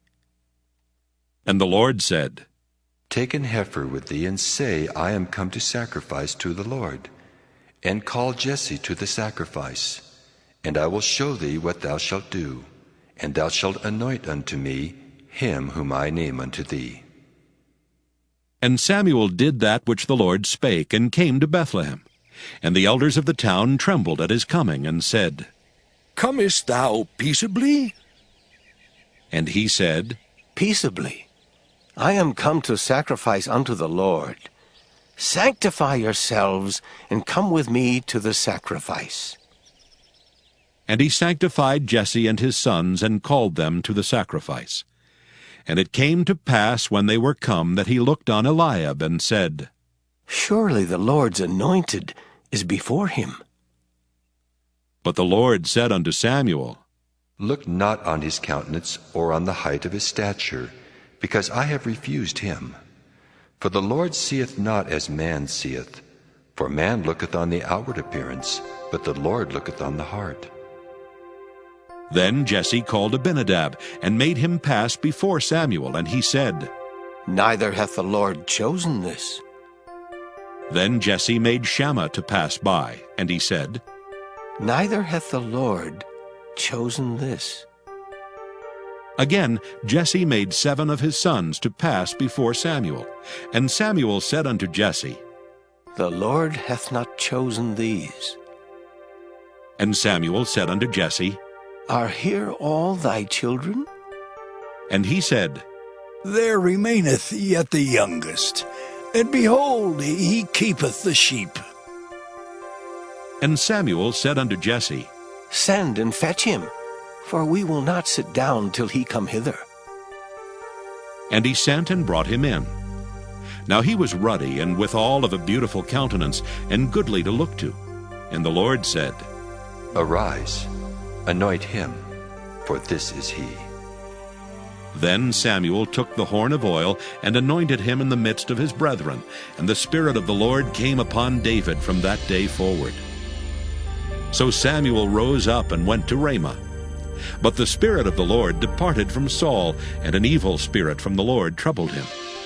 And Saul's servants said unto him, Behold now, an evil spirit from God troubleth thee. Let our Lord now command thy servants which are before thee to seek out a man who is a cunning player on an harp. And it shall come to pass, when the evil spirit from God is upon thee, that he shall play with his hand, and thou shalt be well. And Saul said unto his servants, Provide me now a man that can play well, and bring him to me. Then answered one of the servants, and said, Behold, I have seen a son of Jesse the Bethlehemite, that is cunning in playing, and a mighty valiant man, and a man of war, and prudent in matters, and a comely person. And the Lord is with him. Wherefore Saul sent messengers unto Jesse, and said, Send me David thy son, which is with the sheep. And Jesse took an ass laden with bread, and a bottle of wine, and a kid, and sent them by David his son unto Saul. And David came to Saul, and stood before him. And he loved him greatly, and he became his armor-bearer. And Saul sent to Jesse, saying, Let David, I pray thee, stand before me, for he hath found favor in my sight. And it came to pass, when the evil spirit from God was upon Saul, that David took an harp and played with his hand. So Saul was refreshed and was well, and the evil spirit departed from him. 1 Samuel chapter 17. Now the Philistines gathered together their armies to battle, and were gathered together at Shochoh, which belongeth to Judah, and pitched between Shochoh and Azekah in Ephas Dammim. And Saul and the men of Israel were gathered together, and pitched by the valley of Elah, and set the battle in array against the Philistines. And the Philistines stood on a mountain on the one side, and Israel stood on a mountain on the other side, and there was a valley between them. And there went out a champion out of the camp of the Philistines, named Goliath of Gath, whose height was 6 cubits and a span. And he had an helmet of brass upon his head, and he was armed with a coat of mail, and the weight of the coat was 5,000 shekels of brass. and he had greaves of brass upon his legs, and a target of brass between his shoulders. And the staff of his spear was like a weaver's beam, and his spear's head weighed 600 shekels of iron, and one bearing a shield went before him. And he stood and cried unto the armies of Israel, and said unto them, Why are ye come out to set your battle in array? Am not I a Philistine, and ye servants to Saul? Choose you a man for you, and let him come down to me. If he be able to fight with me and to kill me, then will we be your servants. But if I prevail against him and kill him, then shall ye be our servants and serve us. And the Philistine said, I defy the armies of Israel this day. Give me a man, that we may fight together. When Saul and all Israel heard those words of the Philistine, they were dismayed and greatly afraid. Now David was the son of that Ephrathite of Bethlehem, Judah, whose name was Jesse, and he had 8 sons. And the man went among men for an old man in the days of Saul. And the 3 eldest sons of Jesse went and followed Saul to the battle. And the names of his 3 sons that went to the battle were Eliab, the firstborn, and next unto him Abinadab, and the third Shammah. And David was the youngest, and the 3 eldest followed Saul. But David went and returned from Saul to feed his father's sheep at Bethlehem. And the Philistine drew near morning and evening, and presented himself 40 days. And Jesse said unto David his son, Take now for thy brethren an ephah of this parched corn, and these 10 loaves, and run to the camp to thy brethren. And carry these 10 cheeses unto the captain of their 1,000. And look how thy brethren fare, and take their pledge. Now Saul and they and all the men of Israel were in the valley of Elah fighting with the Philistines. And David rose up early in the morning, and left the sheep with a keeper, and took and went as Jesse had commanded him. And he came to the trench as the host was going forth to the fight, and shouted for the battle. For Israel and the Philistines had put the battle in array, army against army. And David left his carriage in the hand of the keeper of the carriage, and ran into the army, and came and saluted his brethren. And as he talked with them, behold, there came up the champion, the Philistine of Gath, Goliath by name, out of the armies of the Philistines, and spake according to the same words, and David heard them. And all the men of Israel, when they saw the man, fled from him, and were sore afraid. And the men of Israel said, Have ye seen this man that is come up? Surely to defy Israel is he come up, and it shall be, that the man who killeth him, the king will enrich him with great riches, and will give him his daughter, and make his father's house free in Israel. And David spake to the men that stood by him, saying, What shall be done to the man that killeth this Philistine, and taketh away the reproach from Israel? For who is this uncircumcised Philistine, that he should defy the armies of the living God? And the people answered him after this manner, saying, So shall it be done to the man that killeth him. And Eliab his eldest brother heard when he spake unto the men.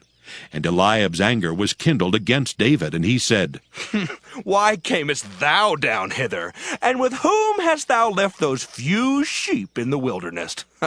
I know thy pride and the naughtiness of thine heart, for thou art come down that thou mightest see the battle. And David said, What have I now done? Is there not a cause? And he turned from him toward another, and spake after the same manner. And the people answered him again after the former manner. And when the words were heard which David spake, they rehearsed them before Saul, and he sent for him. And David said to Saul, Let no man's heart fail because of him. Thy servant will go and fight with this Philistine. And Saul said to David, Thou art not able to go against this Philistine to fight with him, for thou art but a youth, and he a man of war from his youth. And David said unto Saul, Thy servant kept his father's sheep, and there came a lion and a bear, and took a lamb out of the flock. And I went out after him, and smote him, and delivered it out of his mouth. And when he arose against me, I caught him by his beard, and smote him, and slew him. Thy servant slew both the lion and the bear, and this uncircumcised Philistine shall be as one of them, seeing he hath defied the armies of the living God. David said moreover, The Lord that delivered me out of the paw of the lion, and out of the paw of the bear, he will deliver me out of the hand of this Philistine. And Saul said unto David, Go, and the Lord be with thee. And Saul armed David with his armor, and he put an helmet of brass upon his head. Also he armed him with a coat of mail. And David girded his sword upon his armor, and he essayed to go, for he had not proved it. And David said unto Saul, I cannot go with these, for I have not proved them. And David put them off him. And he took his staff in his hand, and chose him 5 smooth stones out of the brook, and put them in a shepherd's bag which he had, even in a scrip. And his sling was in his hand, and he drew near to the Philistine. And the Philistine came on and drew near unto David, and the man that bare the shield went before him. And when the Philistine looked about and saw David, he disdained him, for he was but a youth, and ruddy, and of a fair countenance. And the Philistine said unto David, Am I a dog, that thou comest to me with staves? And the Philistine cursed David by his gods. And the Philistine said to David, Come to me, and I will give thy flesh unto the fowls of the air, and to the beasts of the field. Then said David to the Philistine, Thou comest to me with a sword, and with a spear, and with a shield. But I come to thee in the name of the Lord of hosts, the God of the armies of Israel, whom thou hast defied. This day will the Lord deliver thee into mine hand, and I will smite thee, and take thine head from thee. And I will give the carcasses of the host of the Philistines this day unto the fowls of the air, and to the wild beasts of the earth, that all the earth may know that there is a God in Israel. And all this assembly shall know that the Lord saveth not with sword and spear, for the battle is the Lord's, and he will give you into our hands. And it came to pass, when the Philistine arose and came and drew nigh to meet David, that David hasted and ran toward the army to meet the Philistine. And David put his hand in his bag, and took thence a stone, and slang it, and smote the Philistine in his forehead, that the stone sunk into his forehead, and he fell upon his face to the earth. So David prevailed over the Philistine with a sling and with a stone, and smote the Philistine, and slew him. But there was no sword in the hand of David. Therefore David ran, and stood upon the Philistine, and took his sword, and drew it out of the sheath thereof, and slew him, and cut off his head therewith. And when the Philistines saw their champion was dead, they fled. And the men of Israel and of Judah arose and shouted, and pursued the Philistines, until thou come to the valley, and to the gates of Ekron. And the wounded of the Philistines fell down by the way to Shaaraim, even unto Gath, and unto Ekron. And the children of Israel returned from chasing after the Philistines, and they spoiled their tents. And David took the head of the Philistine, and brought it to Jerusalem, but he put his armor in his tent. And when Saul saw David go forth against the Philistine, he said unto Abner, the captain of the host, Abner, whose son is this youth? And Abner said, As thy soul liveth, O king, I cannot tell. And the king said, Enquire thou whose son the stripling is. And as David returned from the slaughter of the Philistine, Abner took him and brought him before Saul with the head of the Philistine in his hand. And Saul said to him, Whose son art thou, thou young man? And David answered, I am the son of thy servant Jesse, the Bethlehemite. 1 Samuel chapter 18. And it came to pass, when he had made an end of speaking unto Saul, that the soul of Jonathan was knit with the soul of David, and Jonathan loved him as his own soul. And Saul took him that day, and would let him go no more home to his father's house. Then Jonathan and David made a covenant, because he loved him as his own soul. And Jonathan stripped himself of the robe that was upon him, and gave it to David, and his garments, even to his sword, and to his bow, and to his girdle. And David went out whithersoever Saul sent him, and behaved himself wisely. And Saul set him over the men of war, and he was accepted in the sight of all the people, and also in the sight of Saul's servants.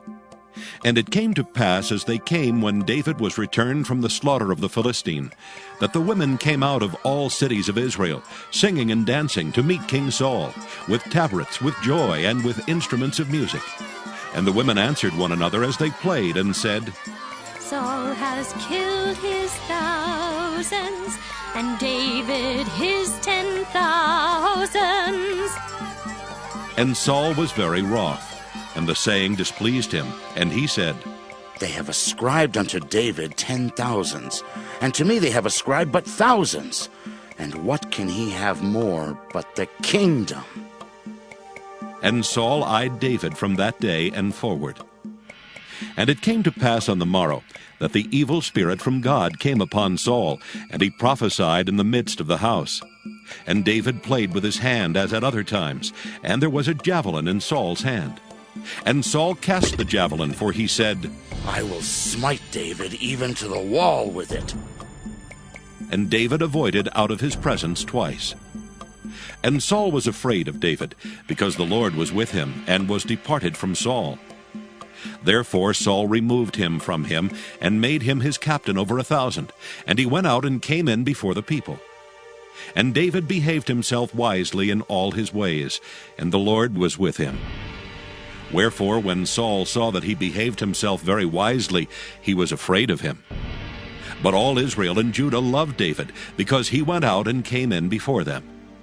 And Saul said to David, Behold my elder daughter Merab. Her will I give thee to wife. Only be thou valiant for me, and fight the Lord's battles. For Saul said, Let not mine hand be upon him, but let the hand of the Philistines be upon him. And David said unto Saul, Who am I? And what is my life, or my father's family in Israel, that I should be son-in-law to the king? But it came to pass at the time when Merab, Saul's daughter, should have been given to David, that she was given unto Adriel the Maholathite to wife. And Michal, Saul's daughter, loved David, and they told Saul, and the thing pleased him. And Saul said, I will give him her, that she may be a snare to him, and that the hand of the Philistines may be against him. Wherefore Saul said to David, Thou shalt this day be my son-in-law in the one of the twain. And Saul commanded his servants, saying, Commune with David secretly, and say, Behold, the king hath delight in thee, and all his servants love thee. Now therefore be the king's son-in-law. And Saul's servants spake those words in the ears of David. And David said, Seemeth it to you a light thing to be a king's son-in-law, seeing that I am a poor man and lightly esteemed? And the servants of Saul told him, saying, On this manner spake David. And Saul said, Thus shall ye say to David, The king desireth not any dowry, but 100 foreskins of the Philistines, to be avenged of the king's enemies. But Saul thought to make David fall by the hand of the Philistines. And when his servants told David these words, it pleased David well to be the king's son-in-law, and the days were not expired. Wherefore David arose and went, he and his men, and slew of the Philistines 200 men. And David brought their foreskins, and they gave them in full tale to the king, that he might be the king's son-in-law. And Saul gave him Michal his daughter to wife. And Saul saw and knew that the Lord was with David, and that Michal, Saul's daughter, loved him. And Saul was yet the more afraid of David, and Saul became David's enemy continually. Then the princes of the Philistines went forth, and it came to pass, after they went forth, that David behaved himself more wisely than all the servants of Saul, so that his name was much set by. 1 Samuel chapter 19. And Saul spake to Jonathan his son, and to all his servants, that they should kill David. But Jonathan, Saul's son, delighted much in David, and Jonathan told David, saying, Saul my father seeketh to kill thee. Now therefore I pray thee, take heed to thyself until the morning, and abide in a secret place, and hide thyself. And I will go out and stand beside my father in the field where thou art, and I will commune with my father of thee, and what I see, that I will tell thee. And Jonathan spake good of David unto Saul his father, and said unto him, Let not the king sin against his servant, against David, because he hath not sinned against thee, and because his works have been to thee ward very good. For he did put his life in his hand, and slew the Philistine, and the Lord wrought a great salvation for all Israel. Thou sawest it, and didst rejoice. Wherefore then wilt thou sin against innocent blood, to slay David without a cause? And Saul hearkened unto the voice of Jonathan, and Saul sware, As the Lord liveth, he shall not be slain. And Jonathan called David, and Jonathan showed him all those things. And Jonathan brought David to Saul, and he was in his presence as in times past. And there was war again, and David went out and fought with the Philistines, and slew them with a great slaughter, and they fled from him. And the evil spirit from the Lord was upon Saul, as he sat in his house with his javelin in his hand, and David played with his hand. And Saul sought to smite David even to the wall with the javelin. But he slipped away out of Saul's presence, and he smote the javelin into the wall, and David fled and escaped that night. Saul also sent messengers unto David's house to watch him, and to slay him in the morning. And Michal, David's wife, told him, saying, If thou save not thy life tonight, tomorrow thou shalt be slain. So Michal let David down through a window, and he went and fled and escaped. And Michal took an image and laid it in the bed, and put a pillow of goat's hair for his bolster, and covered it with a cloth. And when Saul sent messengers to take David, she said, He is sick. And Saul sent the messengers again to see David, saying, Bring him up to me in the bed, that I may slay him. And when the messengers were come in, behold, there was an image in the bed with a pillow of goat's hair for his bolster. And Saul said unto Michal, Why hast thou deceived me so, and sent away mine enemy, that he is escaped? And Michal answered Saul, He said unto me, Let me go. Why should I kill thee? So David fled and escaped, and came to Samuel to Ramah, and told him all that Saul had done to him. And he and Samuel went and dwelt in Naioth. And it was told Saul, saying, Behold, David is at Naioth in Ramah.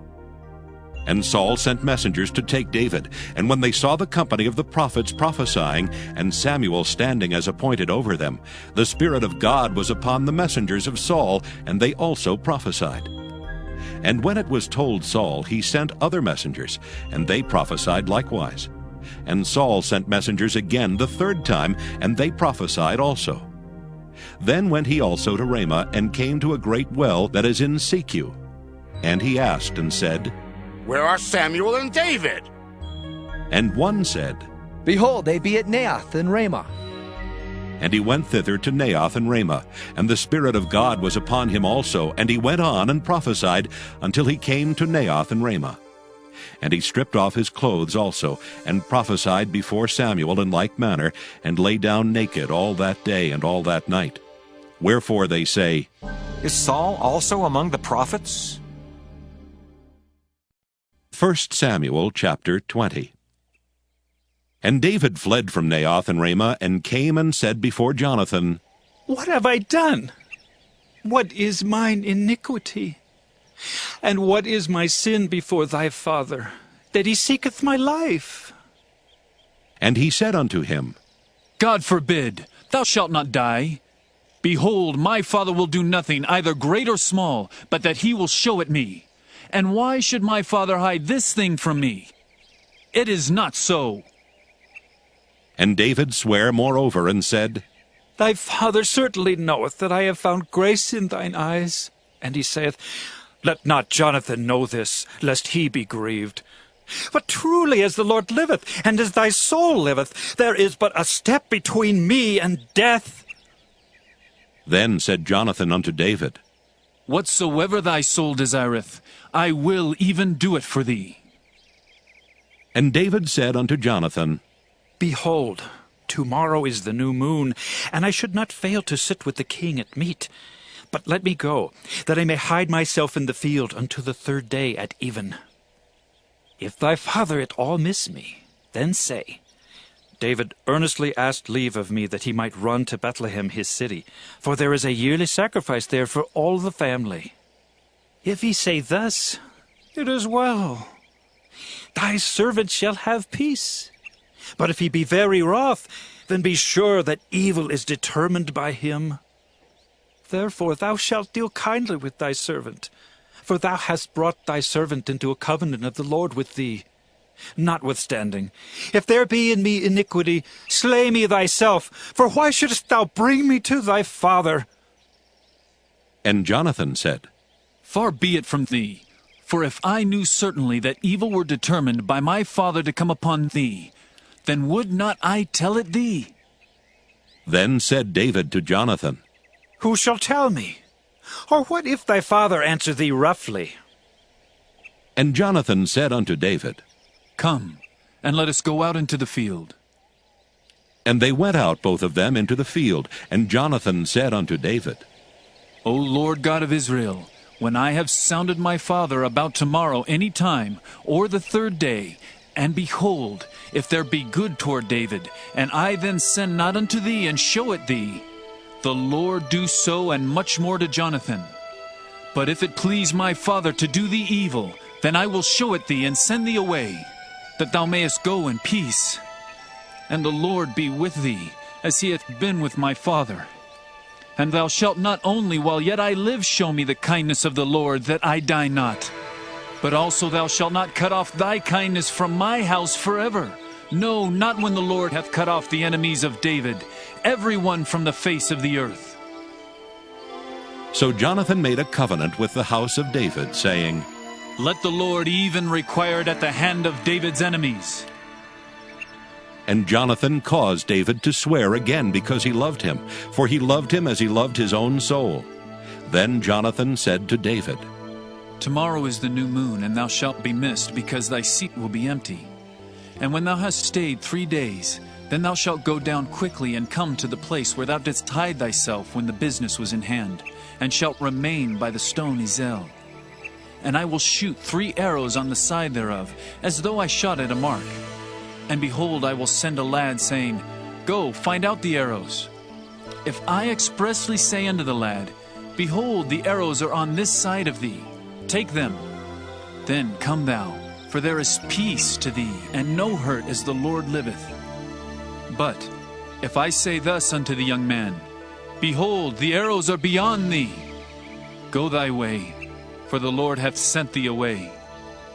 And as touching the matter which thou and I have spoken of, behold, the Lord be between thee and me forever.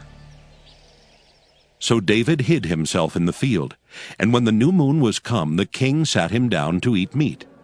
And the king sat upon his seat, as at other times, even upon a seat by the wall. And Jonathan arose, and Abner sat by Saul's side, and David's place was empty. Nevertheless Saul spake not anything that day, for he thought, Something hath befallen him. He is not clean. Surely he is not clean. And it came to pass on the morrow, which was the 2nd day of the month, that David's place was empty. And Saul said unto Jonathan his son, Wherefore cometh not the son of Jesse to meat, neither yesterday nor today? And Jonathan answered Saul, David earnestly asked leave of me to go to Bethlehem. And he said, Let me go, I pray thee, for our family hath a sacrifice in the city, and my brother he hath commanded me to be there. And now, if I have found favor in thine eyes, let me get away, I pray thee, and see my brethren. Therefore he cometh not unto the king's table. Then Saul's anger was kindled against Jonathan, and he said unto him, Thou son of the perverse, rebellious woman! Do not I know that thou hast chosen the son of Jesse to thine own confusion, and unto the confusion of thy mother's nakedness? For as long as the son of Jesse liveth upon the ground, thou shalt not be established, nor thy kingdom. Wherefore now send and fetch him unto me, for he shall surely die. And Jonathan answered Saul his father, and said unto him, Wherefore shall he be slain? What hath he done? And Saul cast a javelin at him to smite him, whereby Jonathan knew that it was determined of his father to slay David. So Jonathan arose from the table in fierce anger, and did eat no meat the 2nd day of the month. For he was grieved for David, because his father had done him shame. And it came to pass in the morning that Jonathan went out into the field at the time appointed with David, and a little lad with him. And he said unto his lad, Run! Find out now the arrows which I shoot. And as the lad ran, he shot an arrow beyond him. And when the lad was come to the place of the arrow which Jonathan had shot, Jonathan cried after the lad, and said, Is not the arrow beyond thee? And Jonathan cried after the lad, Make speed, haste, stay not. And Jonathan's lad gathered up the arrows and came to his master. But the lad knew not anything, only Jonathan and David knew the matter.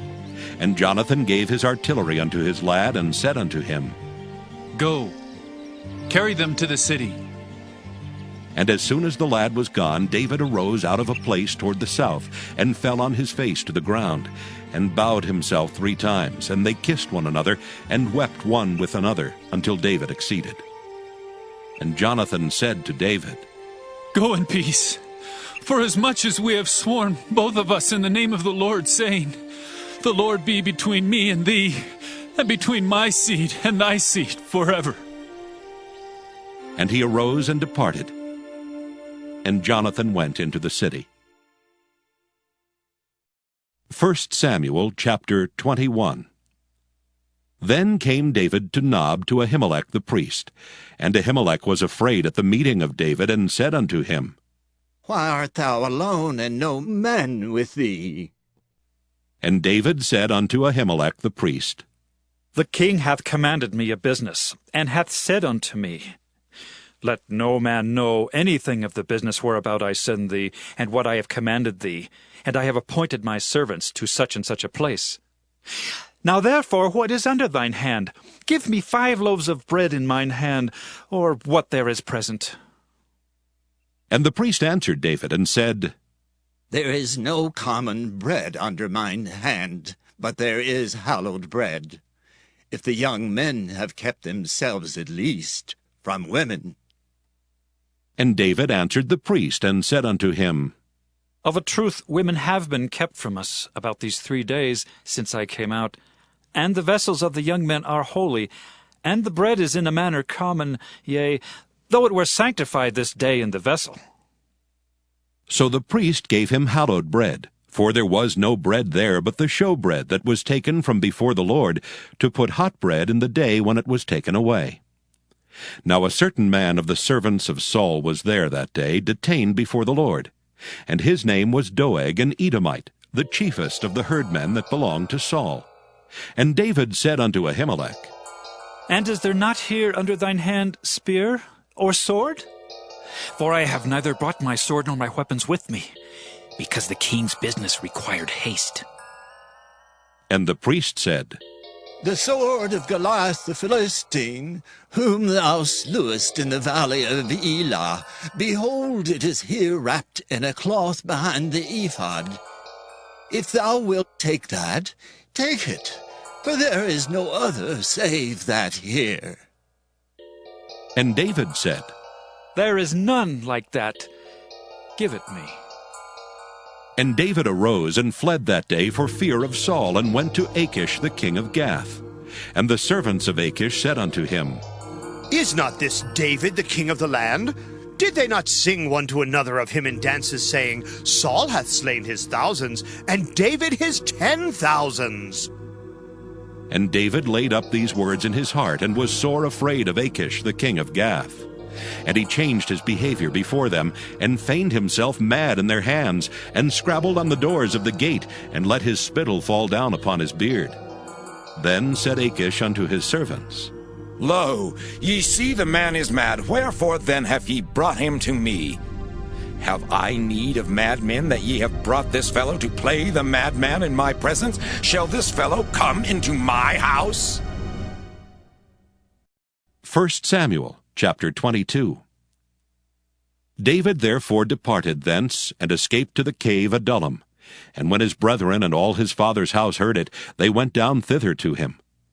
And every one that was in distress, and every one that was in debt, and every one that was discontented, gathered themselves unto him, and he became a captain over them. And there were with him about 400 men. And David went thence to Mizpah of Moab, and he said unto the king of Moab, Let my father and my mother, I pray thee, come forth, and be with you, till I know what God will do for me. And he brought them before the king of Moab, and they dwelt with him all the while that David was in the hold. And the prophet Gad said unto David, Abide not in the hold. Depart, and get thee into the land of Judah. Then David departed, and came into the forest of Hereth. When Saul heard that David was discovered, and the men that were with him, now Saul abode in Gibeah under a tree in Ramah, having his spear in his hand, and all his servants were standing about him. Then Saul said unto his servants that stood about him, Hear now, ye Benjamites. Will the son of Jesse give every one of you fields and vineyards, and make you all captains of thousands and captains of hundreds? That all of you have conspired against me, and there is none that showeth me that my son hath made a league with the son of Jesse, and there is none of you that is sorry for me, or showeth unto me that my son hath stirred up my servant against me, to lie in wait, as at this day? Then answered Doeg the Edomite, which was set over the servants of Saul, and said, I saw the son of Jesse coming to Nob, to Ahimelech the son of Ahitub, and he inquired of the Lord for him, and gave him victuals, and gave him the sword of Goliath the Philistine. Then the king sent to call Ahimelech the priest, the son of Ahitub, and all his father's house, the priests that were in Nob, and they came all of them to the king. And Saul said, Hear now, thou son of Ahitub. And he answered, Here I am, my lord. And Saul said unto him, Why have ye conspired against me, thou and the son of Jesse, in that thou hast given him bread and a sword, and hast inquired of God for him, that he should rise against me, to lie in wait, as at this day? Then Ahimelech answered the king, and said, And who is so faithful among all thy servants as David, which is the king's son-in-law, and goeth at thy bidding, and is honorable in thine house? Did I then begin to inquire of God for him? Be it far from me. Let not the king impute anything unto his servant, nor to all the house of my father. For thy servant knew nothing of all this, less or more. And the king said, Thou shalt surely die, Ahimelech, thou and all thy father's house. And the king said unto the footmen that stood about him, Turn and slay the priests of the Lord, because their hand also is with David, and because they knew when he fled, and did not show it to me. But the servants of the king would not put forth their hand to fall upon the priests of the Lord. And the king said to Doeg, Turn thou and fall upon the priests. And Doeg the Edomite turned, and he fell upon the priests, and slew on that day 65 persons that did wear a linen ephod. And Nob, the city of the priests, smote he with the edge of the sword both men and women, children and sucklings, and oxen and asses and sheep, with the edge of the sword. And one of the sons of Ahimelech, the son of Ahitub, named Abiathar, escaped and fled after David. And Abiathar showed David that Saul had slain the Lord's priests. And David said unto Abiathar, I knew it that day, when Doeg the Edomite was there, that he would surely tell Saul, I have occasioned the death of all the persons of thy father's house. Abide thou with me. Fear not, for he that seeketh my life seeketh thy life, but with me thou shalt be in safeguard. 1 Samuel chapter 23. Then they told David, saying, Behold, the Philistines fight against Keilah, and they rob the threshing floors. Therefore David inquired of the Lord, saying, Shall I go and smite these Philistines? And the Lord said unto David, Go, and smite the Philistines, and save Keilah. And David's men said unto him, Behold, we be afraid here in Judah. How much more then if we come to Keilah against the armies of the Philistines? Then David inquired of the Lord yet again, and the Lord answered him and said, Arise, go down to Keilah, for I will deliver the Philistines into thine hand. So David and his men went to Keilah, and fought with the Philistines, and brought away their cattle, and smote them with a great slaughter. So David saved the inhabitants of Keilah. And it came to pass, when Abiathar the son of Ahimelech fled to David to Keilah, that he came down with an ephod in his hand. And it was told Saul that David was come to Keilah, and Saul said, God hath delivered him into mine hand, for he is shut in by entering into a town that hath gates and bars. And Saul called all the people together to war, to go down to Keilah to besiege David and his men. And David knew that Saul secretly practiced mischief against him. And he said to Abiathar the priest, Bring hither the ephod. Then said David, O Lord God of Israel, thy servant hath certainly heard that Saul seeketh to come to Keilah to destroy the city for my sake. Will the men of Keilah deliver me up into his hand? Will Saul come down as thy servant hath heard? O Lord God of Israel, I beseech thee, tell thy servant. And the Lord said, He will come down. Then said David, Will the men of Keilah deliver me and my men into the hand of Saul? And the Lord said, They will deliver thee up. Then David and his men, which were about 600, arose and departed out of Keilah, and went whithersoever they could go. And it was told Saul that David was escaped from Keilah, and he forbare to go forth. And David abode in the wilderness in strongholds, and remained in a mountain in the wilderness of Ziph. And Saul sought him every day, but God delivered him not into his hand. And David saw that Saul was come out to seek his life, and David was in the wilderness of Ziph in a wood. And Jonathan, Saul's son, arose, and went to David into the wood, and strengthened his hand in God. And he said unto him, Fear not, for the hand of Saul my father shall not find thee, and thou shalt be king over Israel, and I shall be next unto thee, and that also Saul my father knoweth. And they two made a covenant before the Lord. And David abode in the wood, and Jonathan went to his house. Then came up the Ziphites to Saul to Gibeah, saying, Doth not David hide himself with us in strongholds in the wood, in the hill of Hachilah, which is on the south of Jeshimon? Now therefore, O king, come down according to all the desire of thy soul to come down, and our part shall be to deliver him into the king's hand. And Saul said, Blessed be ye of the Lord, for ye have compassion on me. Go, I pray you, prepare yet, and know and see his place where his haunt is, and who hath seen him there, for it is told me that he dealeth very subtly. See therefore, and take knowledge of all the lurking places where he hideth himself, and come ye again to me with the certainty, and I will go with you. And it shall come to pass, if he be in the land, that I will search him out throughout all the thousands of Judah. And they arose and went to Ziph before Saul. But David and his men were in the wilderness of Maon, in the plain on the south of Jeshimon. Saul also and his men went to seek him, and they told David. Wherefore he came down into a rock, and abode in the wilderness of Maon.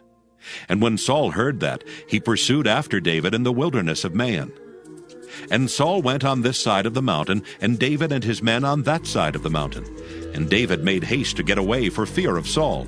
For Saul and his men compassed David and his men round about to take them. But there came a messenger unto Saul, saying, Haste thee and come, for the Philistines have invaded the land. Wherefore Saul returned from pursuing after David, and went against the Philistines.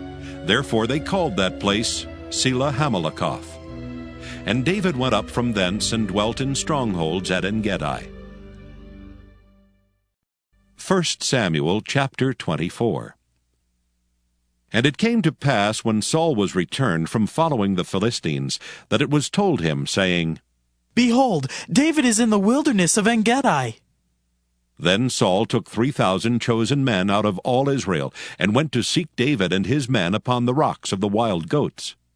And he came to the sheepcotes by the way, where was a cave. And Saul went in to cover his feet, and David and his men remained in the sides of the cave. And the men of David said unto him, Behold the day of which the Lord said unto thee, Behold, I will deliver thine enemy into thine hand, that thou mayest do to him as it shall seem good unto thee. Then David arose and cut off the skirt of Saul's robe privily. And it came to pass afterward that David's heart smote him because he had cut off Saul's skirt. And he said unto his men, The Lord forbid that I should do this thing unto my master, the Lord's anointed, to stretch forth mine hand against him, seeing he is the anointed of the Lord. So David stayed his servants with these words, and suffered them not to rise against Saul. But Saul rose up out of the cave and went on his way. David also arose afterward, and went out of the cave, and cried after Saul, saying, My Lord, the King! And when Saul looked behind him, David stooped with his face to the earth, and bowed himself. And David said to Saul, Wherefore hearest thou men's words, saying, Behold, David seeketh thy hurt? Behold, this day thine eyes have seen how that the Lord hath delivered thee today into mine hand in the cave. And some bade me kill thee, but mine eyes spared thee. And I said, I will not put forth mine hand against my Lord, for he is the Lord's anointed.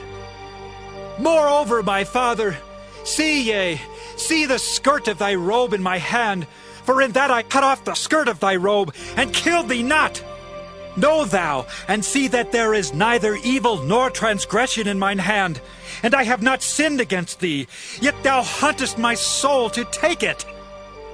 The Lord judge between me and thee, and the Lord avenge me of thee. But mine hand shall not be upon thee. As saith the proverb of the ancients, Wickedness proceedeth from the wicked, but mine hand shall not be upon thee. After whom is the king of Israel come out? After whom dost thou pursue? After a dead dog? After a flea? The Lord therefore be judge, and judge between me and thee, and see, and plead my cause, and deliver me out of thine hand. And it came to pass, when David had made an end of speaking these words unto Saul, that Saul said, Is this thy voice, my son David? And Saul lifted up his voice and wept. And he said to David, Thou art more righteous than I, for thou hast rewarded me good, whereas I have rewarded thee evil. And thou hast showed this day how that thou hast dealt well with me, forasmuch as when the Lord had delivered me into thine hand, thou killedst me not. For if a man find his enemy, will he let him go well away? Wherefore the Lord reward thee good for that thou hast done unto me this day. And now, behold, I know well that thou shalt surely be king, and that the kingdom of Israel shall be established in thine hand.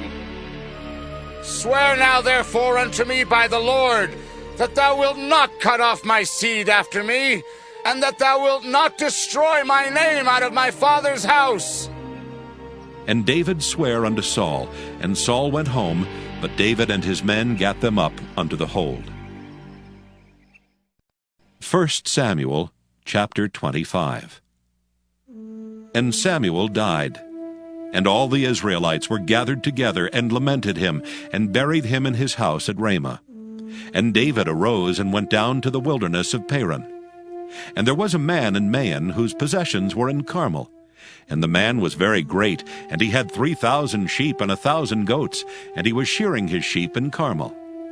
Now the name of the man was Nabal, and the name of his wife Abigail, and she was a woman of good understanding, and of a beautiful countenance. But the man was churlish and evil in his doings, and he was of the house of Caleb. And David heard in the wilderness that Nabal did shear his sheep. And David sent out 10 young men, and David said unto the young men, Get you up to Carmel, and go to Nabal, and greet him in my name. And thus shall ye say to him that liveth in prosperity, Peace be both to thee, and peace be to thine house, and peace be unto all that thou hast. And now I have heard that thou hast shearers. Now thy shepherds which were with us, we hurt them not, neither was there aught missing unto them, all the while they were in Carmel. Ask thy young men, and they will show thee. Wherefore let the young men find favor in thine eyes, for we come in a good day. Give, I pray thee, whatsoever cometh to thine hand unto thy servants, and to thy son David. And when David's young men came, they spake to Nabal according to all those words in the name of David, and ceased. And Nabal answered David's servants, and said, Who is David, and who is the son of Jesse? There be many servants nowadays that break away every man from his master. Shall I then take my bread, and my water, and my flesh, that I have killed for my shearers, and give it unto men whom I know not whence they be? So David's young men turned their way, and went again, and came and told him all those sayings. And David said unto his men, Gird ye on every man his sword. And they girded on every man his sword, and David also girded on his sword. And there went up after David about 400 men, and 200 abode by the stuff. But one of the young men told Abigail, Nabal's wife, saying, Behold, David sent messengers out of the wilderness to salute our master, and he railed on them. But the men were very good unto us, and we were not hurt, neither missed we anything, as long as we were conversant with them when we were in the fields. They were a wall unto us both by night and day, all the while we were with them keeping the sheep. Now therefore know and consider what thou wilt do, for evil is determined against our master, and against all his household, for he is such a son of Belial that a man cannot speak to him.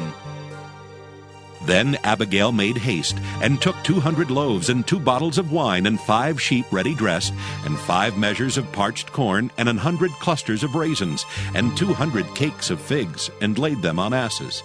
And she said unto her servants, Go on before me. Behold, I come after you. But she told not her husband Nabal. And when it was so, as she rode on the ass, that she came down by the covert of the hill, and behold, David and his men came down against her, and she met them. Now David had said, Surely in vain have I kept all that this fellow hath in the wilderness, so that nothing was missed of all that pertained unto him. And he hath requited me evil for good. So, and more also do God unto the enemies of David, if I leave all that pertain to him by the morning light any that pisseth against the wall. And when Abigail saw David, she hasted and lighted off the ass, and fell before David on her face, and bowed herself to the ground, and fell at his feet, and said, Upon me, my lord, upon me let this iniquity be, and let thine handmaid, I pray thee, speak in thine audience, and hear the words of thine handmaid. Let not, my lord, I pray thee, regard this man of Belial, even Nabal. For as his name is, so is he. Nabal is his name, and folly is with him. But I, thine handmaid, saw not the young men of my lord, whom thou didst send. Now therefore, my lord, as the Lord liveth, and as thy soul liveth, seeing the Lord hath withholden thee from coming to shed blood, and from avenging thyself with thine own hand, now let thine enemies, and they that seek evil to my lord, be as Nabal. And now this blessing which thine handmaid hath brought unto my lord, let it even be given unto the young men that follow my lord. I pray thee, forgive the trespass of thine handmaid, for the Lord will certainly make my lord a sure house, because my lord fighteth the battles of the Lord, and evil hath not been found in thee all thy days. Yet a man is risen to pursue thee, and to seek thy soul. but the soul of my Lord shall be bound in the bundle of life with the Lord thy God, and the souls of thine enemies. Them shall he sling out, as out of the middle of a sling. And it shall come to pass, when the Lord shall have done to my Lord according to all the good that he hath spoken concerning thee, and shall have appointed thee ruler over Israel, that this shall be no grief unto thee, nor offense of heart unto my Lord, either that thou hast shed blood causeless, or that my Lord hath avenged himself. But when the Lord shall have dealt well with my Lord, then remember thine handmaid. And David said to Abigail, Blessed be the Lord God of Israel, which sent thee this day to meet me. And blessed be thy advice, and blessed be thou, which hast kept me this day from coming to shed blood, and from avenging myself with mine own hand. For in very deed, as the Lord God of Israel liveth, which hath kept me back from hurting thee, except thou hast hasted and come to meet me, surely there had not been left unto Nabal by the morning light any that pisseth against the wall. So David received of her hand that which she had brought him, and said unto her, Go up in peace to thine house. See, I have hearkened to thy voice, and have accepted thy person. And Abigail came to Nabal, and behold, he held a feast in his house, like the feast of a king. And Nabal's heart was merry within him, for he was very drunken. Wherefore she told him nothing less or more until the morning light. But it came to pass in the morning, when the wine was gone out of Nabal, and his wife had told him these things, that his heart died within him, and he became as a stone. And it came to pass about 10 days after, that the Lord smote Nabal, that he died.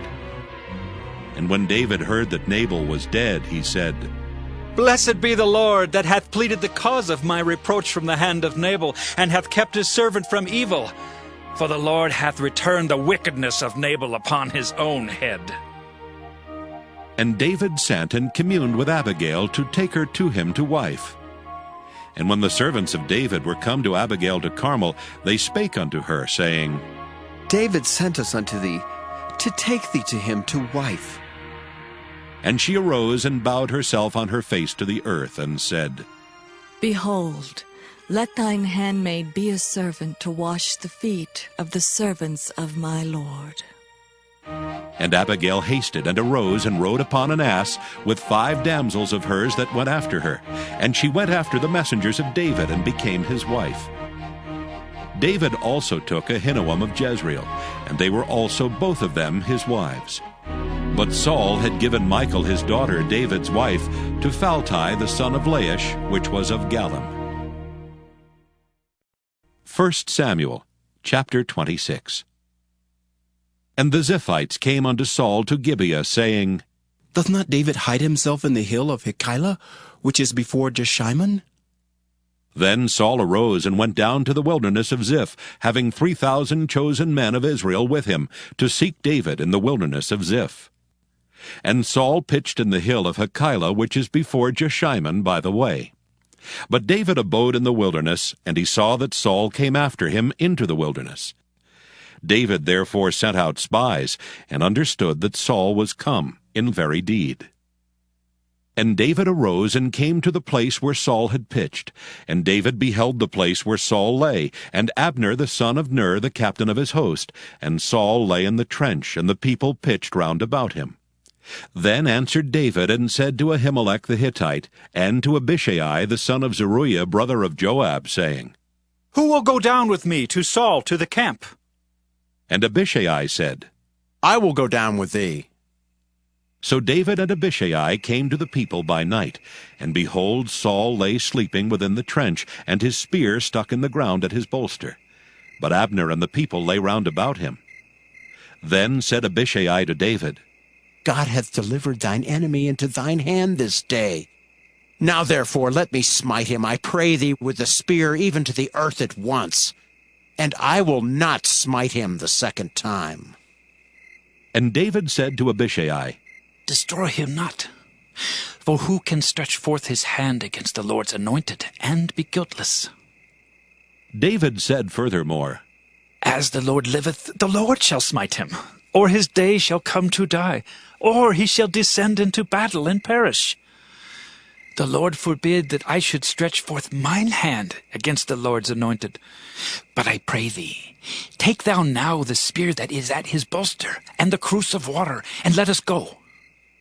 So David took the spear and the cruse of water from Saul's bolster, and they gat them away, and no man saw it, nor knew it, neither awaked. For they were all asleep, because a deep sleep from the Lord was fallen upon them. Then David went over to the other side, and stood on the top of an hill afar off, a great space being between them. And David cried to the people and to Abner the son of Ner, saying, Answerest thou not, Abner? Then Abner answered and said, Who art thou that criest to the king? And David said to Abner, Art not thou a valiant man? And who is like to thee in Israel? Wherefore then hast thou not kept thy lord the king? For there came one of the people in to destroy the king thy lord. This thing is not good that thou hast done. As the Lord liveth, ye are worthy to die, because ye have not kept your master, the Lord's anointed. And now see where the king's spear is, and the cruse of water that was at his bolster. And Saul knew David's voice, and said, Is this thy voice, my son David? And David said, It is my voice, my lord, O king. And he said, Wherefore doth my lord thus pursue after his servant? For what have I done? Or what evil is in mine hand? Now therefore I pray thee, let my lord the king hear the words of his servant. If the Lord have stirred thee up against me, let him accept an offering. But if they be the children of men, cursed be they before the Lord. For they have driven me out this day from abiding in the inheritance of the Lord, saying, Go, serve other gods. Now therefore let not my blood fall to the earth before the face of the Lord, for the king of Israel is come out to seek a flea, as when one doth hunt a partridge in the mountains. Then said Saul, I have sinned. Return, my son David, for I will no more do thee harm, because my soul was precious in thine eyes this day. Behold, I have played the fool, and have erred exceedingly. And David answered and said, Behold the king's spear, and let one of the young men come over and fetch it. The Lord render to every man his righteousness and his faithfulness, for the Lord delivered thee into my hand today. But I would not stretch forth mine hand against the Lord's anointed. And behold, as thy life was much set by this day in mine eyes, so let my life be much set by in the eyes of the Lord, and let him deliver me out of all tribulation. Then Saul said to David, Blessed be thou, my son David. Thou shalt both do great things, and also shalt still prevail. So David went on his way, and Saul returned to his place. 1 Samuel chapter 27. And David said in his heart, I shall now perish one day by the hand of Saul. There is nothing better for me than that I should speedily escape into the land of the Philistines. And Saul shall despair of me, to seek me any more in any coast of Israel. So shall I escape out of his hand. And David arose, and he passed over with 600 men that were with him unto Achish, the son of Maoch, king of Gath. And David dwelt with Achish at Gath, he and his men, every man with his household, even David with his 2 wives, Ahinoam the Jezreelitess, and Abigail the Carmelitess, Nabal's wife. And it was told Saul that David was fled to Gath, and he sought no more again for him. And David said unto Achish, If I have now found grace in thine eyes, let them give me a place in some town in the country, that I may dwell there. For why should thy servant dwell in the royal city with thee? Then Achish gave him Ziklag that day. Wherefore Ziklag pertaineth unto the kings of Judah unto this day. And the time that David dwelt in the country of the Philistines was a full year and 4 months. And David and his men went up and invaded the Geshurites and the Gezrites and the Amalekites, for those nations were of old the inhabitants of the land, as thou goest to Shur, even unto the land of Egypt. And David smote the land, and left neither man nor woman alive, and took away the sheep and the oxen and the asses and the camels and the apparel, and returned and came to Achish. And Achish said, Whither have ye made a road today? And David said, Against the south of Judah, and against the south of the Jerahmeelites, and against the south of the Kenites. And David saved neither man nor woman alive to bring tidings to Gath, saying, Lest they should tell on us, saying, So did David, and so will be his manner all the while he dwelleth in the country of the Philistines. And Achish believed David, saying, He hath made his people Israel utterly to abhor him, and therefore he shall be my servant forever. 1 Samuel chapter 28. And it came to pass in those days that the Philistines gathered their armies together for warfare, to fight with Israel. And Achish said unto David, Know thou assuredly that thou shalt go out with me to battle, thou and thy men. And David said to Achish, Surely thou shalt know what thy servant can do. And Achish said to David, Therefore will I make thee keeper of mine head forever. Now Samuel was dead, and all Israel had lamented him, and buried him in Ramah, even in his own city. And Saul had put away those that had familiar spirits, and the wizards out of the land. And the Philistines gathered themselves together, and came and pitched in Shunem. And Saul gathered all Israel together, and they pitched in Gilboa. And when Saul saw the host of the Philistines, he was afraid, and his heart greatly trembled. And when Saul inquired of the Lord answered him not, neither by dreams, nor by Urim, nor by prophets. Then said Saul unto his servants, Seek me a woman that hath a familiar spirit, that I may go to her and inquire of her. And his servants said to him, Behold, there is a woman that hath a familiar spirit at Endor. And Saul disguised himself, and put on other raiment.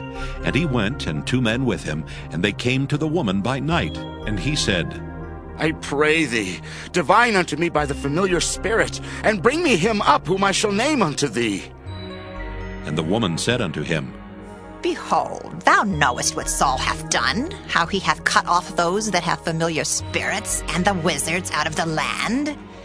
Wherefore then layest thou a snare for my life to cause me to die?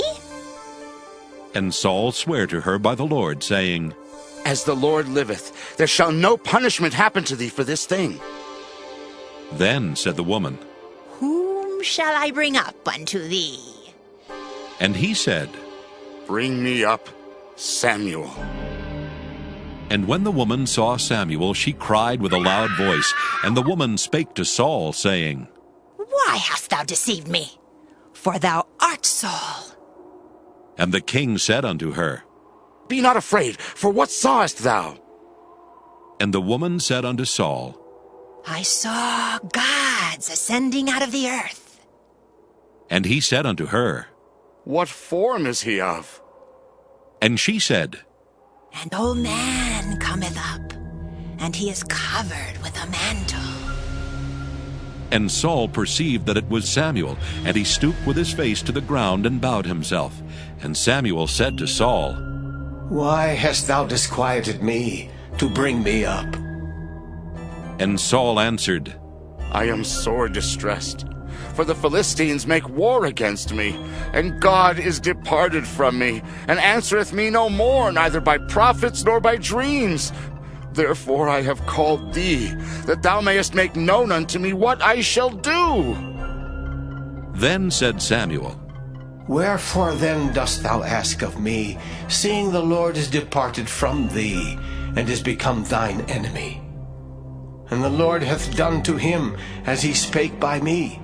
For the Lord hath rent the kingdom out of thine hand, and given it to thy neighbor, even to David.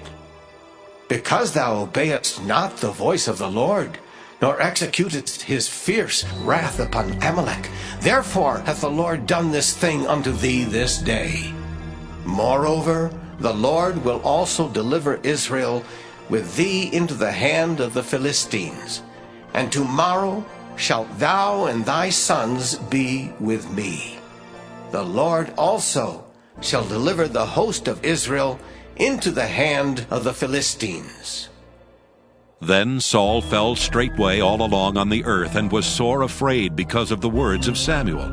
And there was no strength in him, for he had eaten no bread all the day, nor all the night. And the woman came unto Saul, and saw that he was sore troubled, and said unto him, Behold, thine handmaid hath obeyed thy voice, and I have put my life in my hand, and have hearkened unto thy words which thou spakest unto me.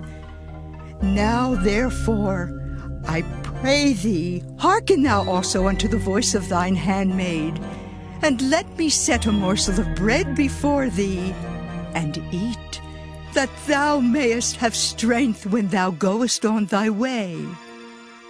But he refused, and said, I will not eat.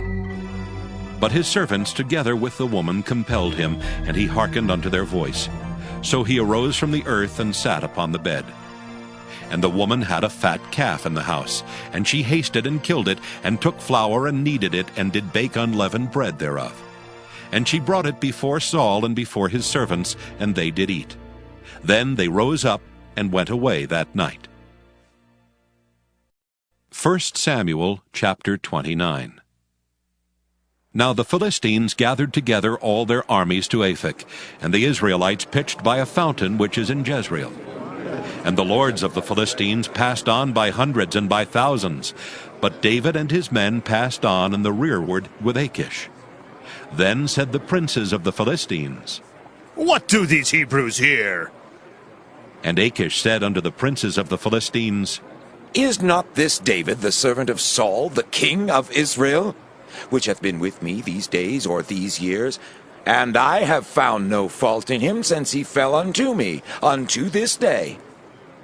And the princes of the Philistines were wroth with him. And the princes of the Philistines said unto him, Make this fellow return, that he may go again to his place which thou hast appointed him, and let him not go down with us to battle, lest in the battle he be an adversary to us. For wherewith should he reconcile himself unto his master? Should it not be with the heads of these men? Is not this David, of whom they sang one to another in dances, saying, Saul slew his thousands, and David his 10,000s? Then Achish called David, and said unto him, Surely as the Lord liveth, thou hast been upright, and thy going out and thy coming in with me in the host is good in my sight.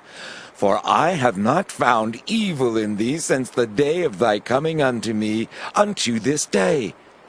Nevertheless, the Lord's favor thee not. Wherefore now return, and go in peace, that thou displease not the lords of the Philistines.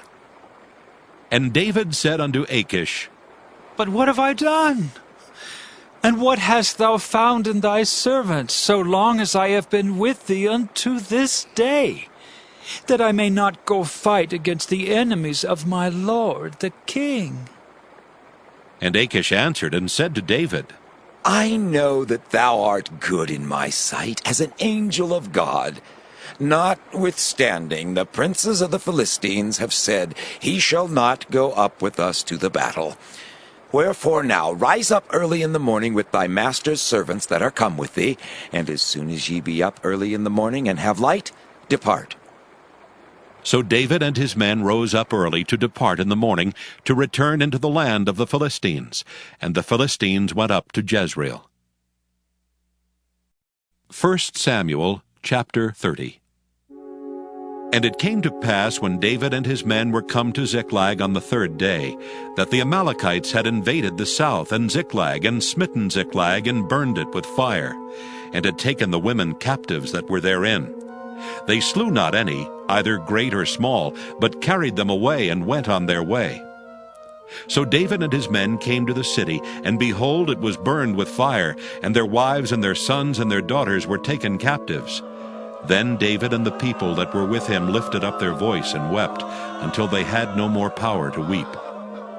And David's 2 wives were taken captives, Ahinoam the Jezreelitess, and Abigail the wife of Nabal the Carmelite. And David was greatly distressed, for the people spake of stoning him, because the soul of all the people was grieved, every man for his sons and for his daughters. But David encouraged himself in the Lord his God. And David said to Abiathar the priest, Ahimelech's son, I pray thee, bring me hither the ephod. And Abiathar brought thither the ephod to David.